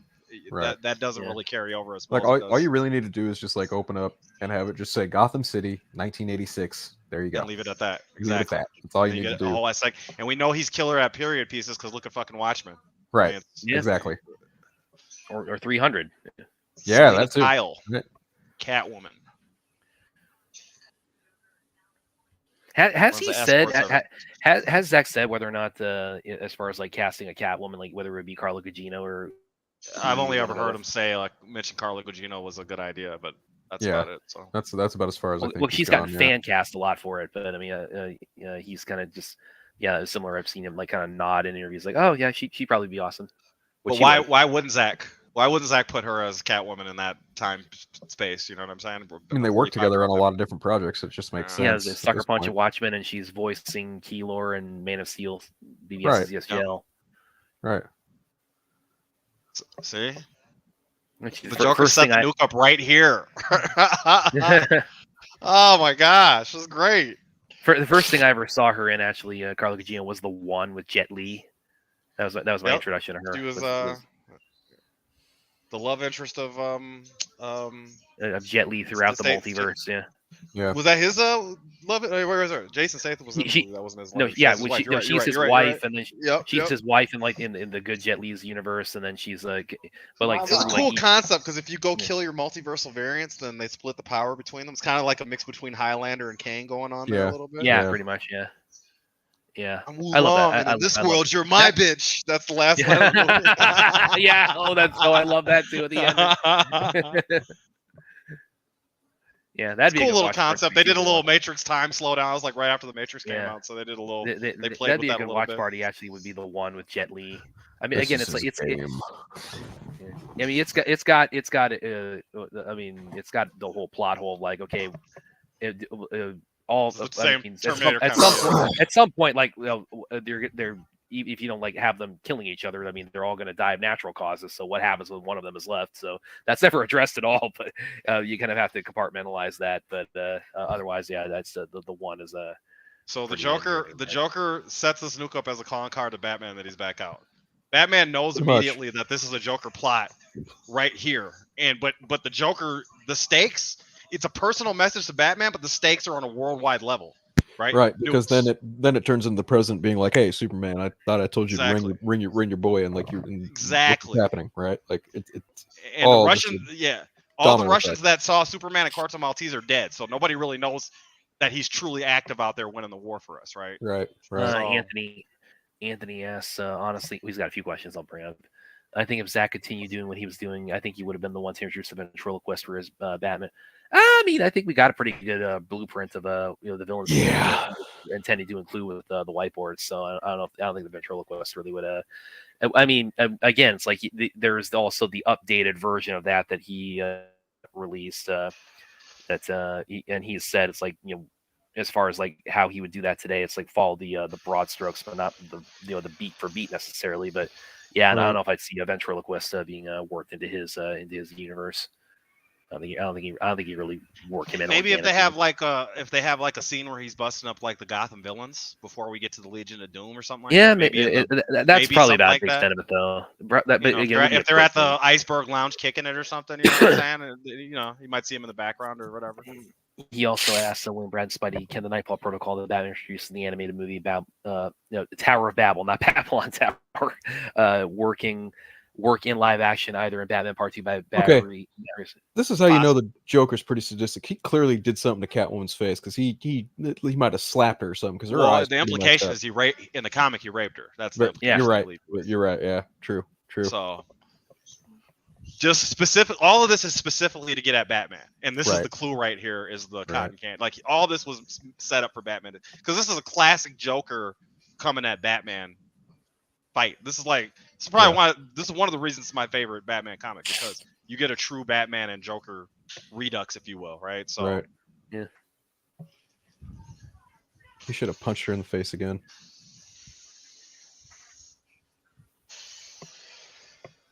Like I get Ellen Yindel's whole spiel about wanting to be a better commissioner quote, but like it's like how do you grow up in Gotham City and then still look at Batman like, oh, he's the fucking problem? Like what? What?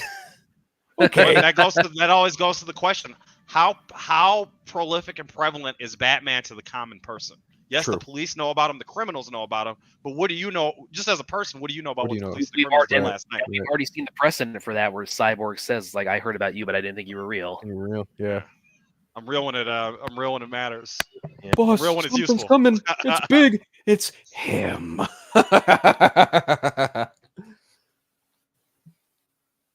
Yeah, it's very erotic for Batman and for Joker right now. He's 100%. turned on. He's very turned on when he treats it like they're in a very romantic relationship. That's all his dialogue is him calling him honey and darling and shit. Right. Bobby, you know what to do.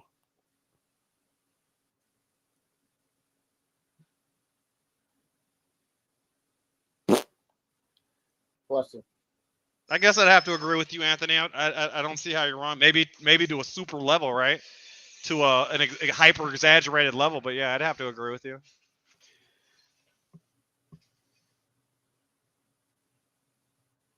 There's actually a really great podcast called what is it? It's what is it called? Something Arkham with Dr. Andrea Letamendi, and she basically goes over the psychology of every Batman villain and character in the Batman the Animated Series. Arkham Sessions, there we go. And you had William all the way on his true crime tip until you said animated series, then you just lost all his interest. Yeah, I know, right? But like she diagnosed the Joker with a number of different diagnoses. Like he's straight up like sociopathic, psychopathic. Like there's no definitive diagnosis for what the fuck is wrong with the Joker. I love this. When Batman hits him with the batarangs, the Joker knows he's not playing anymore. Are you out of your mind? I'm through playing Joker. That's great. That's great. Oh, got him and gets him in the eye with one of them. Yeah. Yeah. Oh yeah. If we didn't get Justice League, we would have not had Batman and Joker space threatening him at all in that whole thing at all. Yeah. You had a kind of him getting punched in the face in the Suicide Squad a little bit, but well, you had the aftermath of it. Here's what I don't understand. There are hardcore Batman fans who say that this is like one of the best Batman Joker meetups where Joker's just talking to him like, they're and murdering indiscriminately. Murdering people indiscriminately, but they watch the final bit in the Snyder cut and they're like, why the fuck would Joker tell him who's going to give you a reach around? It's like, are you fucking serious right now? With him this whole fucking movie, dude. Like, come on. Even when he's in the fucking hospital and he can't hear him. Even the kids talking shit about the Joker. I love this shit. Batman's gonna kick your ass. Well, it's also the thing I kind of go to when talking about like the debate over whether Superman or Batman, the whole killing debate, and a lot of people will cite like with Superman specifically, they'll cite General Zod in Superman 2, which I cannot believe people argue with a straight face that he survived that. But okay, let's just say that they survived being thrown down into a giant ice chasm, into the the Arctic ice. Something to your okay, let's just say he's point. Go ahead. Something to your point, Brad, and then something we were talking about a little earlier with the dialogue. The 4 different dialogues right here really plays well because when we get the climax of what's happening here, Batman, the color of his dialogue changes. Yeah. Right? So is he playing it off and is he telling himself that he didn't kill the Joker? Right? Or did he really not kill the Joker? See, and so like Phil was talking about the internal monologues, and people have been talking about making a 1-to-1. When Sin City first came out, I imagined if they did the Dark Knight Returns, I would have hoped they would have done it in the Sin City style. Now that was back when that movie came out, right? So that was a while ago. But I would have hoped they would have done it in that fashion. I don't mean to cut you off, but like this, I don't know what about. Maybe I'm a sick son of a bitch, but I've always loved this goon death right here, where he just gets his head. The chains. Yep, I love that. Maybe that makes me sick in the head, but whatever. No, now you're good, man. Sorry, I didn't mean to cut you off, Spidey. No, you're good. It actually kind of reminds me of it. There's one death in one of the Final Destination movies that's like that. Yep, you're right. Yeah. I mean, it's way more graphic. All Final Destination movies have some kind of death like that. Like how Joker just offs the cop and then steals his gun. It's very. That's just who he is. He's a utilitarian psychopath, right? Yeah, 100%. He just kicks this chick in the fucking water. Shoots him, right? Like going back to what I was saying a minute ago, compare like the whole no killing thing and the debate over whether they die in Superman 2. But what happens before that? He gets depowered and Superman crushes his hand. So you're telling me, okay, so Superman, so you can't kill, but crushing his hand and tossing him into an icy abyss, that's okay. Apparently with you, right? And it's a similar thing with Superman crushed your hand. And they're dead. Yeah, yes, they are dead. dead. They are dead. They are DEAD dead, 100%. But when the I see a lot of debate around that. People had suggested like one thing Superman could have done was gouge out Zod's eyes.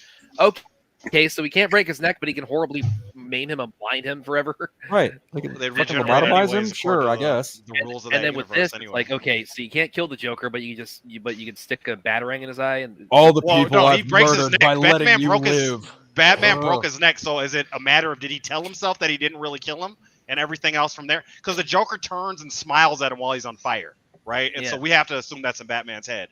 It could have been luck that if he fell down that way, but the Batman's going to snap his neck and tell himself, "Oh, I didn't kill him. He's just died. He's just paralyzed." Where did you kill him? Isn't it? The moment we both dreamed about. Oh my God! Bruce kills him right here, but tells himself he didn't. That's what I think happened. I don't know. Well, that's how I was asleep before we finish. You got to realize where these rules come from in order to not take them seriously, to laugh at them on their face. Right. I told you where these rules came from, and it's just that he's literally saying to himself that he didn't kill the Joker after he killed him. That's funny. We can still end on a high note, and he just fucking stabs him right in the guts. What is Batman supposed to do? What is Batman supposed to do in this moment? Break his fucking neck. He does it vicious. What timestamp are you guys at right now? Joker just got his neck broke. We're in 38-12, negative 38-12. Yeah, there's still about an hour to go. Oh, he is so dead there. 100%. Yeah, so he's dead. I think this is in his head, right? Maybe it's not. Maybe it's all luck, and Batman perfectly broke his neck, so he's paralyzed the right kind of way. But like Phil was pointing out, he was getting stabbed, and he goes unconscious because he lost blood. So was he in the best state of mind even if in you that do time? that? Even if you do that, that's like but you're not going to be breathing at that point. So you're going to even if you're still alive, you're just paralyzed. You're going to be dead within a minute. Well, he's gonna bleed out because there's his eye anyway. So yeah, there's enough blood coming out of there. People the fact of the matter is, Joker's dead. He's not even talking right now. 100%. This is in Batman's head. 100%. The Joker didn't go and finish breaking his own neck. He was dead the whole time. We probably could do a whole stream of the absurdity and origins of the Batman doesn't kill rule. Oh, 100%. So he loses consciousness for at least, let's say, 5 to 10 minutes right here. 100%, yeah. Should Batman kill? No, but he has. Right. Like, Will. Axel, don't hit him with logic now. Don't do logic. That's the problem. That's the problem. Is when you hit Batman fans with fucking logic, they just stick their fucking fingers in there. Well, and they go, la, la, la, la, la, la, la. Zdarsky's not helping when he lands him out of fucking outer atmosphere and just his bat. Oh my god! Oh my god! I love Zdarsky, but that's the dumbest shit I ever saw. Guys, I like the Spider-Man life story. Yeah. Oh my god! I just saw this. Daredevil's I'm great. gonna have to bring this up on the main show tonight. Deadline Deadline just did an article on Zach's interview about the Rebel Moon Barbie viewership comparison he did. Did they? I mean, this is such a freaking bonfire that he lit up. It's like so many people are just taking that shit out of context. We're not doing that tonight. It's so I can't do that tonight. Oh my god. I can't do. I mean, all he has to do is give an interview and just say the word Batman or Superman, and that's like that whole week's news cycle now. Right. Nerds come out with pitchforks and torches, and they're like, "Wow, Zack Snyder, he's evil. We love Joss Whedon." Yeah, someone still say that. We love Joss Whedon and Taika Waititi. Oh, okay, go back to your basement now. Play with your action figures. We get it. Williams Bane is coming at William right now. They don't have any comics. Clumsy. I'm gonna find out who this is. I'm gonna find out who Bane and Williams Bane are. Okay, you think you're gonna get under my radar, dude? I'm gonna find out who you are. And how do you suppose you're gonna figure out who they are, Brad? Can you give us some kind of like idea, game plan? Can I get an outline of what your game plan is to track some random person on the internet down? I'm gonna pester them until they come on the stream, okay? What Bane and Williams Bane, okay? You have an open invitation to come on the stream. You'd be better off just trying to buy his metadata. Come on the stream, dude, and unveil yourself. Don't be a coward. Come on. What would Bane do? Would you unmask yourself so if he unmasked himself? No, probably not. you can't call him out then. No, but you know who I am. Come on.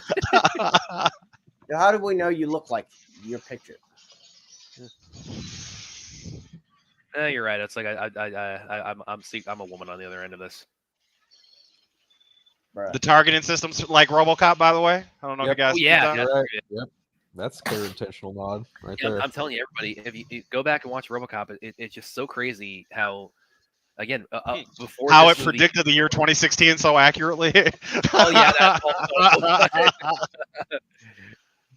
Watching the news in 2016 is like RoboCop it's not even funny anymore when you watch it. Yeah, right. I mean, all we're missing is like the 6000 SUX. Batman's like, I'm gonna run while I've got my guts hanging out. No big deal. Yeah.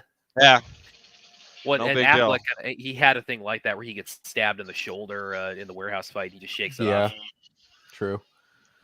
Best Batman fight. I know we beat it to death all the time, but it's the best Batman fight on film, easily. Yeah, definitely. I look forward to the day that it gets topped, but until then, that suit is just such a perfect recreation of this. Yes. Yeah. I never thought Batman suit. I never thought I would see the Dark Knight Returns suit in live action, and yeah. I mean, I never thought I'd see an animation either until this movie came out. Yeah. Well, it had been done in animation before. There's an episode called The Legends of the Dark Knight. That is true. Yeah. They homage this. Michael Ironside, yeah. Oh, and in The Batman, there's that one episode. Yeah, artifacts. Yeah. Yep. Yeah. The Mr. Freeze version. Look at how much pain he's just putting himself through, like coming out of retirement like this. Good call there, Droga.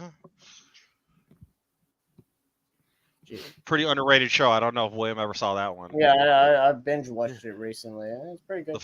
The fighting in there is pretty good. It's made by the people that did the Jackie Chan show. So the Joker looks goofy as fuck, but yeah, it's a pretty solid show. The idea they got for the first Arkham game comes out of that show. That's true. Where he gets the Bane serum. Yeah. Or the venom. Yeah. He even kind of looks like the version they put on that show. Oh yeah, true. He and I don't talk anymore. Did you see the picture, Phil? Did they show it yet? It's right there. Yeah, I see it now. No. Oh, that's Barbara Senior. Or, That's no, Barbara. Barbara Gordon. That's Barbara. Yeah. Yeah. That's my. And that's Sarah from she's the cop from year one. Yeah. Yeah. Well, there's another picture of Sarah from year one in that. Yep, where she's right next to it. And then there was a picture of Barbara Gordon with the red hair under her. Yes. Yeah.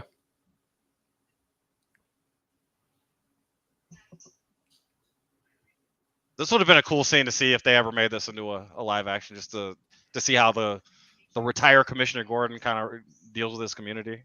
Yeah. Depending on who played it, you know.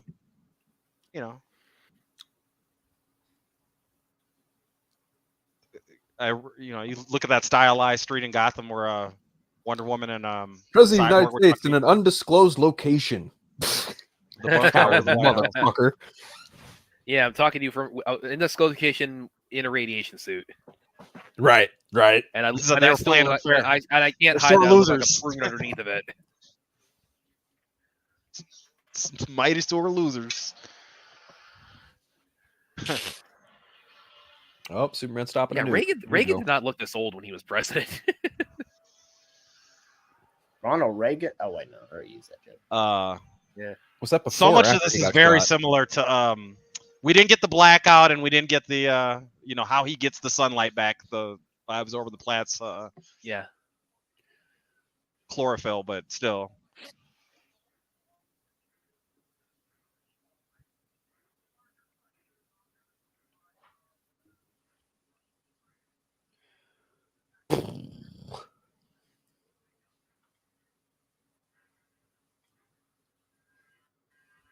Red Trunks still looks stupid.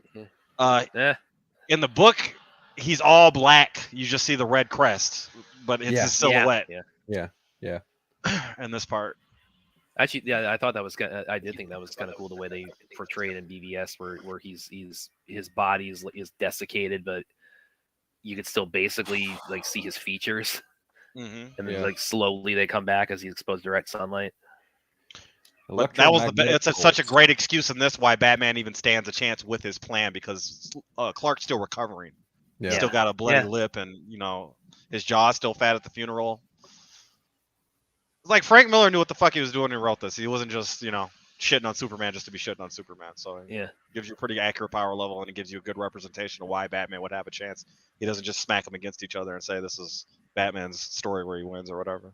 Well, that's the other thing too. This movie does is that because again, you read the comic and the actual Batman Superman fight. I mean, it's it's hard to do like feature length fight scenes in comics just by the nature of the difference in the mediums. But that's the thing this movie does really well is it really, really, really builds out the fight. It really gives you like a really just fully long, just in depth, battle between the two of them. We're gonna be getting to in about a couple minutes here. So the sun is blocked out because of this as well. Is the reason he can't recover fast. But he absorbs the chlorophyll from the plants because they photosynthesize the sunlight earlier on, right, in their cycle. Which is really clever. I never would have thought of that if I were writing a Superman story that he would drain solar energy. Well, this was written around a time where they were always reminding you of the consequences of what would happen if a nuke went off. Yeah. So I mean, this was literally, no pun intended, was hanging over everybody's head all the time around this time. Yeah, I wouldn't have thought of that though. So that's really that's thinking ahead on Frank Miller's part. That's like, if he can't get direct sunlight, it's like he still has access to ultraviolet light by That's why you always got to pay attention to continuity, Brad. Then shit starts to make sense. When other shit looks stupid as fuck and doesn't make any sense because it doesn't make sense past 5 minutes in the future or whatever. Start noticing the clocks don't work. Batman picks up on that shit immediately when he wakes up. The EMP. All the car engines are out. All the fucking clocks are out.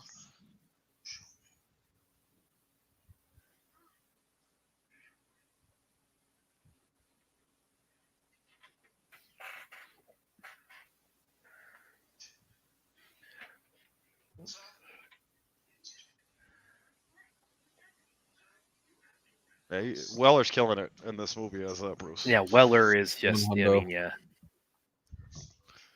Weller is. I would go as far as like put his portrayal. This is on par with his performance as RoboCop. I would say his performance is bad. Oh yeah, amen to that. And again, look him up in interviews. I mean, the dude is again, like I said, the coolest old guy in the world in interviews. I believe you. Right, a horse before. I get what you're doing. I get what you were doing. I understood that reference. This is I love it when they have Batman on horseback. That's And it's well known that Zach loves to put a horse in every one of his movies. He loves horses. Yeah, right? There is a horse reference in Batman versus Superman. Yeah, beginning of the movie. Also early on too. In the end as well. The field trip. And there's horses at the courthouse where it blows up. Yeah. Yeah, I had a scary dream. Like I was actually in the courtroom in BVS, and I was like, "Oh shit, it's gonna blow!" Like right before the bomb goes off. Oh, you're talking about the Capitol building? Like, yeah. Shit, and no one believed.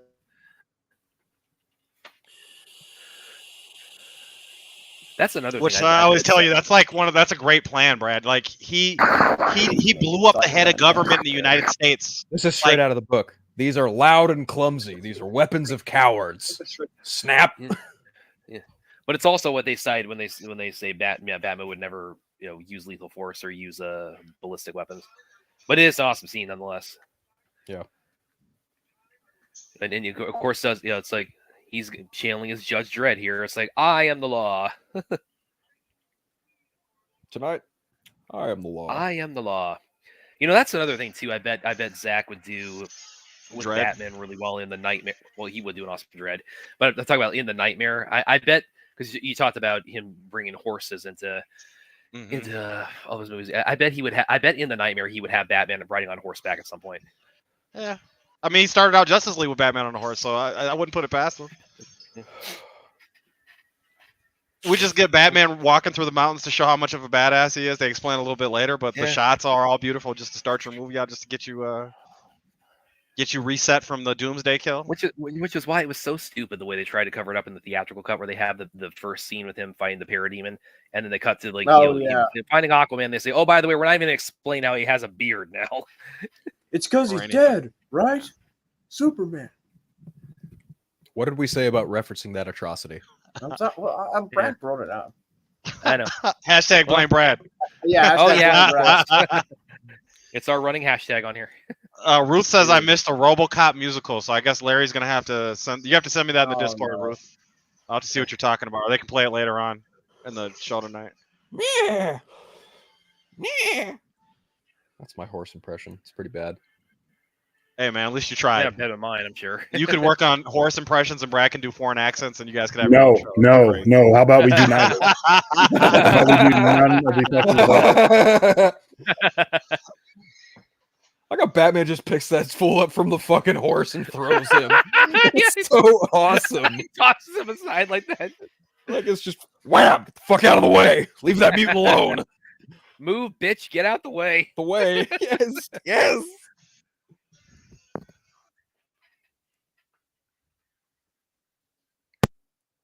I love how effective Gordon is here in this one scene right here. He just whips his gun out and gunshot. He calls order like immediately. That's what I'm saying. It'd be cool to see how it play out in a live action if they had a good actor. Fuck yeah, it would. You need someone like a J.K. Simmons to do something like that, Yeah. I mean, I'm sure Josh Brolin's dad. What's his dad's name again? James Brolin. Yeah, James Brolin. Yeah, could be decent. Maybe 10 years ago, maybe not anymore. But And J.K. I'm sure he would get jacked as hell for it, as he's as we saw from that one picture. It wasn't even. People thought it was for him playing Gordon. He's like, no, I just like to stay in shape.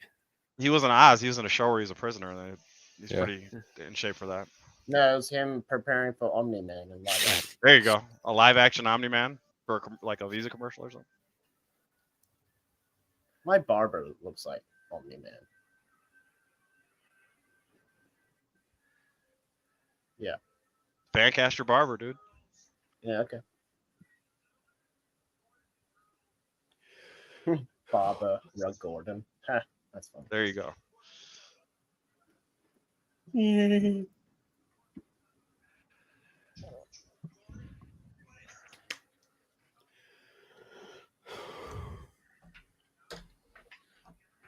Lead by example. Your choice.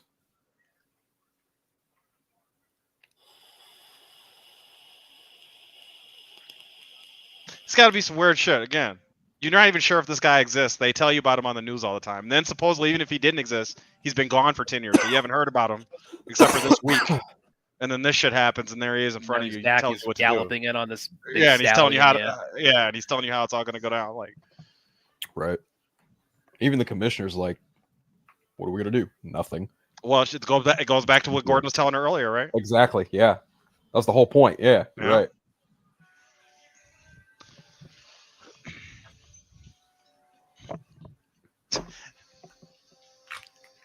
Granted, he is a pretty big son of a bitch, but yeah.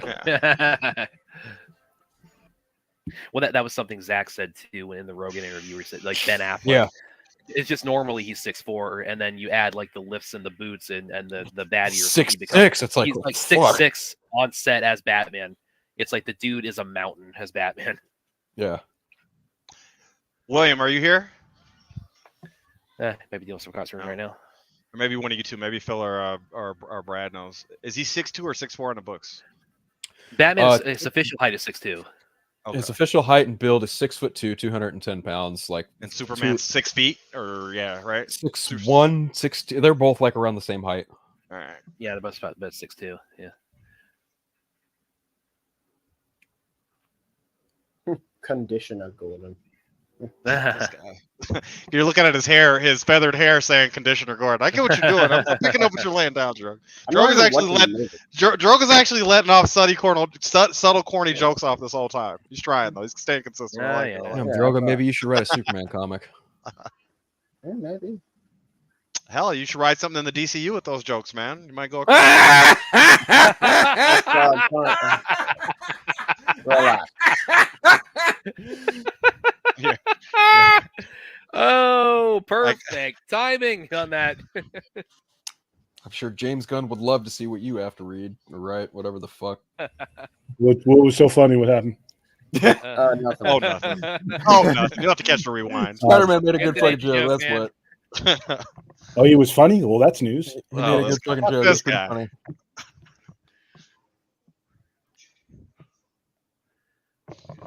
Yeah, again, Jay Oliva just really drew, and the animators on this movie, they really drew Reagan to make him just look so decrepit. I mean, he kind of, it's his version of what the comic He shows. was really old when it came out. Yeah. No, Reagan. I don't think Reagan did not look this like. Look at some of the late Reagan. Reagan was 75. Oh, I mean, William met Reagan. Just asking. Reagan was 75 when this. Yeah, but his face didn't look like melted. He was his high school counselor, Droga. My opinion, he looked older after he got shot. But this is cool too. Well, that was in 1981. So right. This is cool too. Ollie Queen, Green Arrow. Where are you guys at? Ollie's in the Wayne Manor right now with the nuclear winter. It's a negative 1847. Green Arrow. Yep. Well, and I remember the first time, I read Dark Knight Returns, and they introduced the idea of a one-armed Green Arrow, and I was thinking, my immediate thing was, oh, okay, what's he gonna do? He's gonna fire the arrows with his teeth. Oh my God, he is! Yeah, and they made it work. And yeah, he has a mechanical arm in the sequel, but when I did an article on Screen Rant a while back where I talked about because everybody asked a lot. Shameless plug. Yeah, of course. But where everybody asked a lot, like where would Green Arrow fit into Zack Snyder's universe, and I suggested in my head canon. What's that? What's that? In my head canon, that the Black Canary we see in Birds of Prey is the daughter of Oliver Queen and the first Black Canary. So that they would have been the Canary and Black Canary and Green Arrow, like when Bruce was a kid still then? Yeah. Okay. Yeah. Well, I always thought the line when at the party when Bruce says, do I own this one or is that the other guy? I always took that as a Green Arrow Easter egg. But was under the impression that it was Ted Cord. Yeah, I've seen people debate about that a lot because he doesn't identify by name. No, Danny Rand Enterprises owning it. Oh, never mind, wrong universe. But anyway, so what I wrote now was I always had this idea that there's people like where would Green Arrow fit in the whole in the whole 5-movie plan. I thought, you could probably introduce him really well in the Nightmare, specifically like the one arm. Right. He could be like in the Nightmare. Yeah. It's like that, and because trying again, to protect the stragglers in a but world that he but barely also, understands. I mean, Dark Knight Returns, the way it's sets up, it alludes very heavily to like Oliver lost his arm to Superman. So in the context of the Nightmare, it's like he could lose his arm to Superman, but it's Superman under anti-life equation. So it's kind of a tweaking that a little bit. But it's in fairness, he fucking blows up Green Lantern's arm by directing a heat vision right into the power ring. So exactly. Yeah. It's not out of the realm of possibility. And also, I would have had like a Black Canary movie. The setup for this fight right here, you actually do see some of the elements in BVS. Yep. I mean, it's explained in this, but you see some of the elements right when Superman first lands to talk to Bruce. Yeah. The only big difference is as far as like who's the big difference, obviously Batman's the antagonist in that, but also is that as far as like the environmental, it's raining as opposed to snowing. So right. Nuclear winter though, so it's like Cold War movie. Yeah. I mean, it was meant to snow in. And so the missiles were set to read X-rays, just like it said right there. So this is all just to piss Superman off to get him right lined up with him. Because Batman's plugged into a power grid, right? So he's got to get him to it. But that also kind of mirrors how Batman paced his steps and planned every last step in BVS so he could stab Superman. That fight was coordinated, just like he wanted that fight to end like right at that. It's literally, as we would say, Batman with prep time, right? You get to see the prep time in action, right? In both cases, exactly. All right, remember, guys, leave a link at the top of the chat to donate. We are still at 8,200 right now, so hopefully by the end of this day we can move a little bit closer to 9, maybe. I love her smirk. Oh my god. Yeah. Oh yeah, tank. Isn't it a school night? Superman lets her go because he's still Superman, right? He's not a villain, right? He sees her. Clark, this is between you and me. Oh, it's on. Zach did a really good job with making the suit. We would have never seen the suit if he wouldn't. Yep. Yeah. Sure, we do. That's one thing. The ahead of time, Batman also took the pill to stop his heart. Yeah. Well, that's also one thing I think both the BBS and the animated movie do kind of improve on is the armor suit in Dark Knight Returns in the comic always looked at. That was always a little bit wonky to me. It's like it always looked a little bit too poofy to me.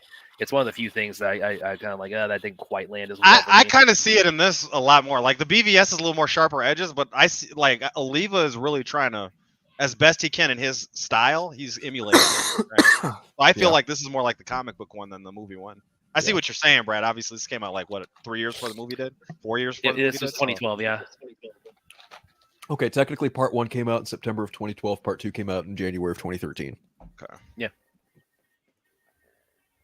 Poor Alfred. Oh man. Yeah. That shit gets me. He's fucking going to have a heart attack and it's God. He goes with the house. Yep, he goes with the Manor house. goes and he goes with it. Yep. So falls the House of Pennyworth. And in Arkham Knight, it's played backwards. It's Batman, right? So somebody was talking about protocols earlier. The Nightfall protocol is Batman walks. Yeah, but it doesn't mean anything because suicide. Right. We don't talk about that game. You didn't even have. Yeah, that's got to be one of the. That's got to be one of the white skills. Kind of authority is that? Because I'm an embarrassment because I do what they can't. Yeah. Yep. Well, and it's so transparent. That's what their motivation is. If it isn't me, it'll just be someone else. Really. Who do they send after you? It's kind of like Injustice Light. If the Suicide Squad story they have is like an Injustice Light kind of thing going on.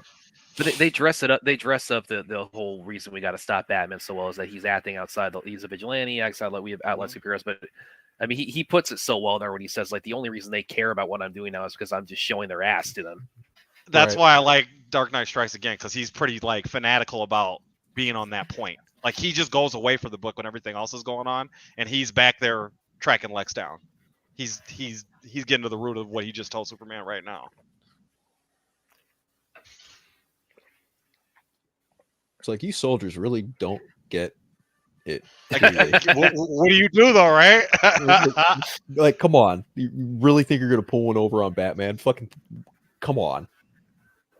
Well, not only that, but I mean, it's like there's a tank that is more advanced than anything you guys have ever seen in your life. More agile than your fucking Jeeps. Right.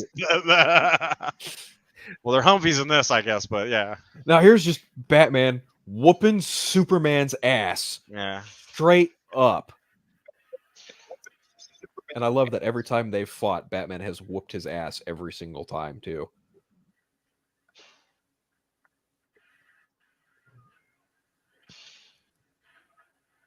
Yeah, crash it through walls. You saw some of that in BVS. Yeah, there's a lot of this. There's even some of this. Oh yeah, that's right. That was put into BVS there, where he takes him up and slams him down there. Yeah. Yeah. Like you said, it's a little bit of both. The Man of Steel with the girders and BVS with the smack. Yep. Yeah.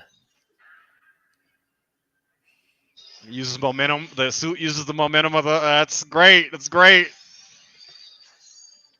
I like how he just takes 2 cylinder blocks and just uses them as fisticuffs. Little Hulk action. Yeah, Bam. like when he cuts the car in half. Yeah. Yeah. Oh yeah. Yeah, that was one thing I don't think BVS really got as much into, was the idea that the armor suit has strength enhancing properties. Strength enhancing, but it's just because when you look at it to his dimensions, it's obviously smaller than it is in the comics. Yeah. So like I said, he did good with what you got, because we could have got a lot worse looking suit trying to emulate it, right? We've seen things in the past, try to play up to what they were and be a lot less. So I think he did pretty good with what we got, especially with the white eyes and the cutout of the face, the thickness of the armor over the face. All that's right. I mean, you look at it, you see the book, right? Yes, it is, Ruth. Yes, it is. Like how Greeno just pops up on the son of a bitch, bam, kicks him in the face. Yeah. Superhero, man. He's that's a sniper or trained soldier, but the Justice League ain't no joke. Nope. You can't fuck with the Justice League. Come on. You can't fuck with the Justice League. Not easily, right? Yeah. Unless you're Warner Brothers, apparently. Unless you're Warner Brothers, there you go, right? You constantly always fuck up the Justice League. Have a chance to get. Unless you're Jeff Johns. Yeah. Well, Jeff Johns had nothing to do with Justice League Mortal, right? So I mean, that's still Warner. Yeah. And they decided to put him in the movie division instead of keeping his ass in Green Lantern. When their powers combined, though. All right, there you go. There you go. Goofy ass motherfucker wearing a Green Lantern hat. Okay, that shot of him like just staring with the blood out of his nose, that is straight out of the book. That is a straight up panel from the book. Yeah.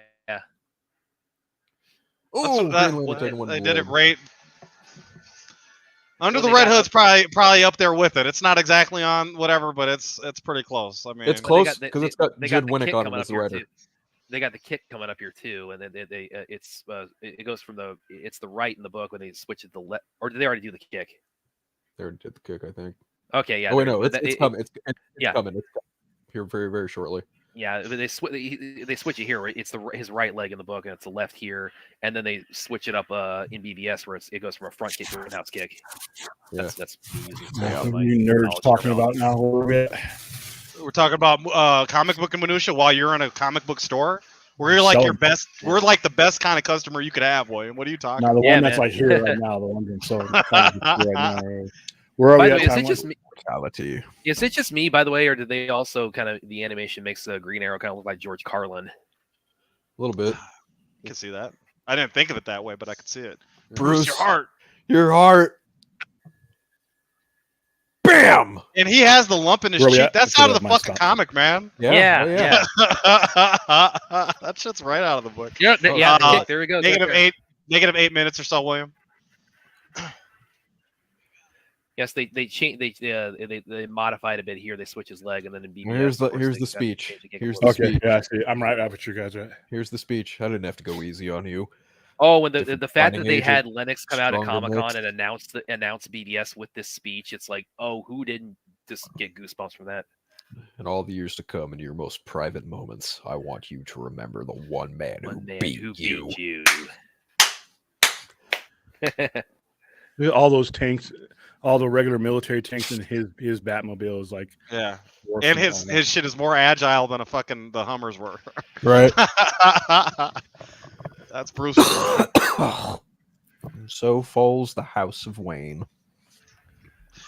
They took that little line out of the theatrical version. I didn't notice until we did a rewatch earlier, and I was like, oh wow, they could have left that in that movie, and it would have just made it that much better. Right? They took out a lot of shit in that movie they didn't need to take out. Very petty. They should have just left the whole half hour, 24 minutes or whatever in, right? Yeah. Yeah.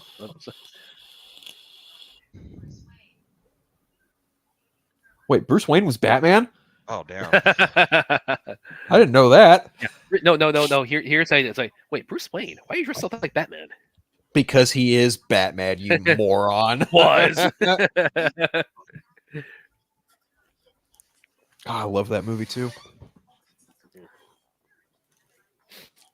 So Carol Ferris was the person that made his car in the beginning. You think that lady with the black hair is Carol Ferris, or is that supposed to be Lois Lane?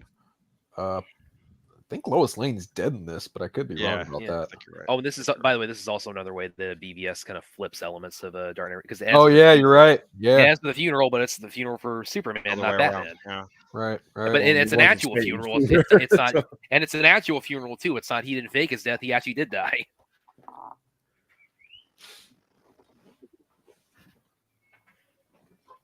Commissioner Gordon knew damn good and well that was fucking Superman. Yeah. Yeah, he knows. He knows. Yeah. I think they all really know. They just let themselves believe what they They're need to believe to get themselves through the day. They respect him so much. Plausible deniability. The less Gordon actually puts thought into it and connects the dots for the police, the better Batman is. Right. The better it is for Batman, So yeah, the better it is for everybody. They did it pretty good in Batman Begins when you kind of see that Gordon was one of the police officers there when Bruce's parents died. They played with that a little bit on Arkham Asylum as well. Yeah. I think it's cool how he puts it all together here too. Yeah. Just does a little wink. That's right out of the book too. Yeah, he sees it's Carrie. And it's like, yeah, I'm not gonna. I'm done. That's Benny Gesserit Carrie. That's a whole different Carrie from a whole different. That's a whole different monster on your hands right there. And the shovel was kind of cool. I always overlook the shovel. Yeah, yeah. But he's like, you know what? He died. Away. He quote unquote died. He went out his way, right? So yep. And William, I mean, it's like you hate Dark Knight Rises, but I mean, this does. I mean, Batman faking his death. That's from Dark Knight Rises. They put in Rises. Dark Knight Rises is just a bad movie, Brad. That's why he doesn't like it. You can't take stuff that was done well to justify compared to that bullshit. Not done well. I'm just telling you. You because you were saying the other night, it's like you I don't consider Rises like any kind of returns. It's all about execution. I'm just telling you, it's like that's not a good one. I told you it's not a good one. I'm not arguing the quality. Like I say, just because you, Brad Williams going for the wind up on you right now. You got to give him the preface. You can't tell him after. You can still make a shitty hamburger. Just because you made a hamburger doesn't mean you did it well. I mean, you got one of those microwavable hamburgers out of the freezer section. I'm not trying to convince you. I know I'm not going to convince you the quality of the hamburger. I'm just saying the hamburger was in fact made. Well, that doesn't mean much. The hamburger had a picture of DKR's cover on it. That's what the equivalent is. Ah, look at Droga. Got it. He got it. Yeah. Spent 10 years looking for a good day. I know people don't like DKSA, but I like it. I like where it picks up from this. I like that book. The art's terrible. I'll give you that, but The Dark Knight Returns. But Master Race is great. Golden Child should have been longer. I think all three of them were good. I mean, they're not all going to be Dark Knight Returns, but the two sequels are. There's a fourth one. Well, you know that, right? I haven't read the fourth one. It's just like one shot, I think. Fourth, yeah. Peter Weller. Oh, man, yeah, I'm telling you, he's again. I said earlier, I put his portrayal of Batman. I put that on par with his portrayal of RoboCop. Yeah, movie's excellent adaptation. You got a great Batman voice, and then Christopher Drake kills it with the soundtrack. Just all comes together very well. Mark Valley actually does a pretty solid Superman in this too. Mm-hmm. All right, so I'm gonna go ahead and wrap this up because in just under a half hour, I guess the movie that we'll actually get donations for, unfortunately, will be Scary Movie 3. You guys just hate me. I think, Brad. I mean, what would you? I don't know if it's a toss-up: Scary Movie 3 or The Dark Knight Rises. I don't know. Which one's worse? Oh, let me. Which worse? Oh wow! I mean, could I? Let me. It's not that bad. I don't like Dark Knight Rises, Dwayne, but it ain't I'm that just bad. kidding. It's not that bad. All right. Well, I will see you guys in 26 minutes. All right, sounds good. Later, See you everyone. guys. Toodles. Good night.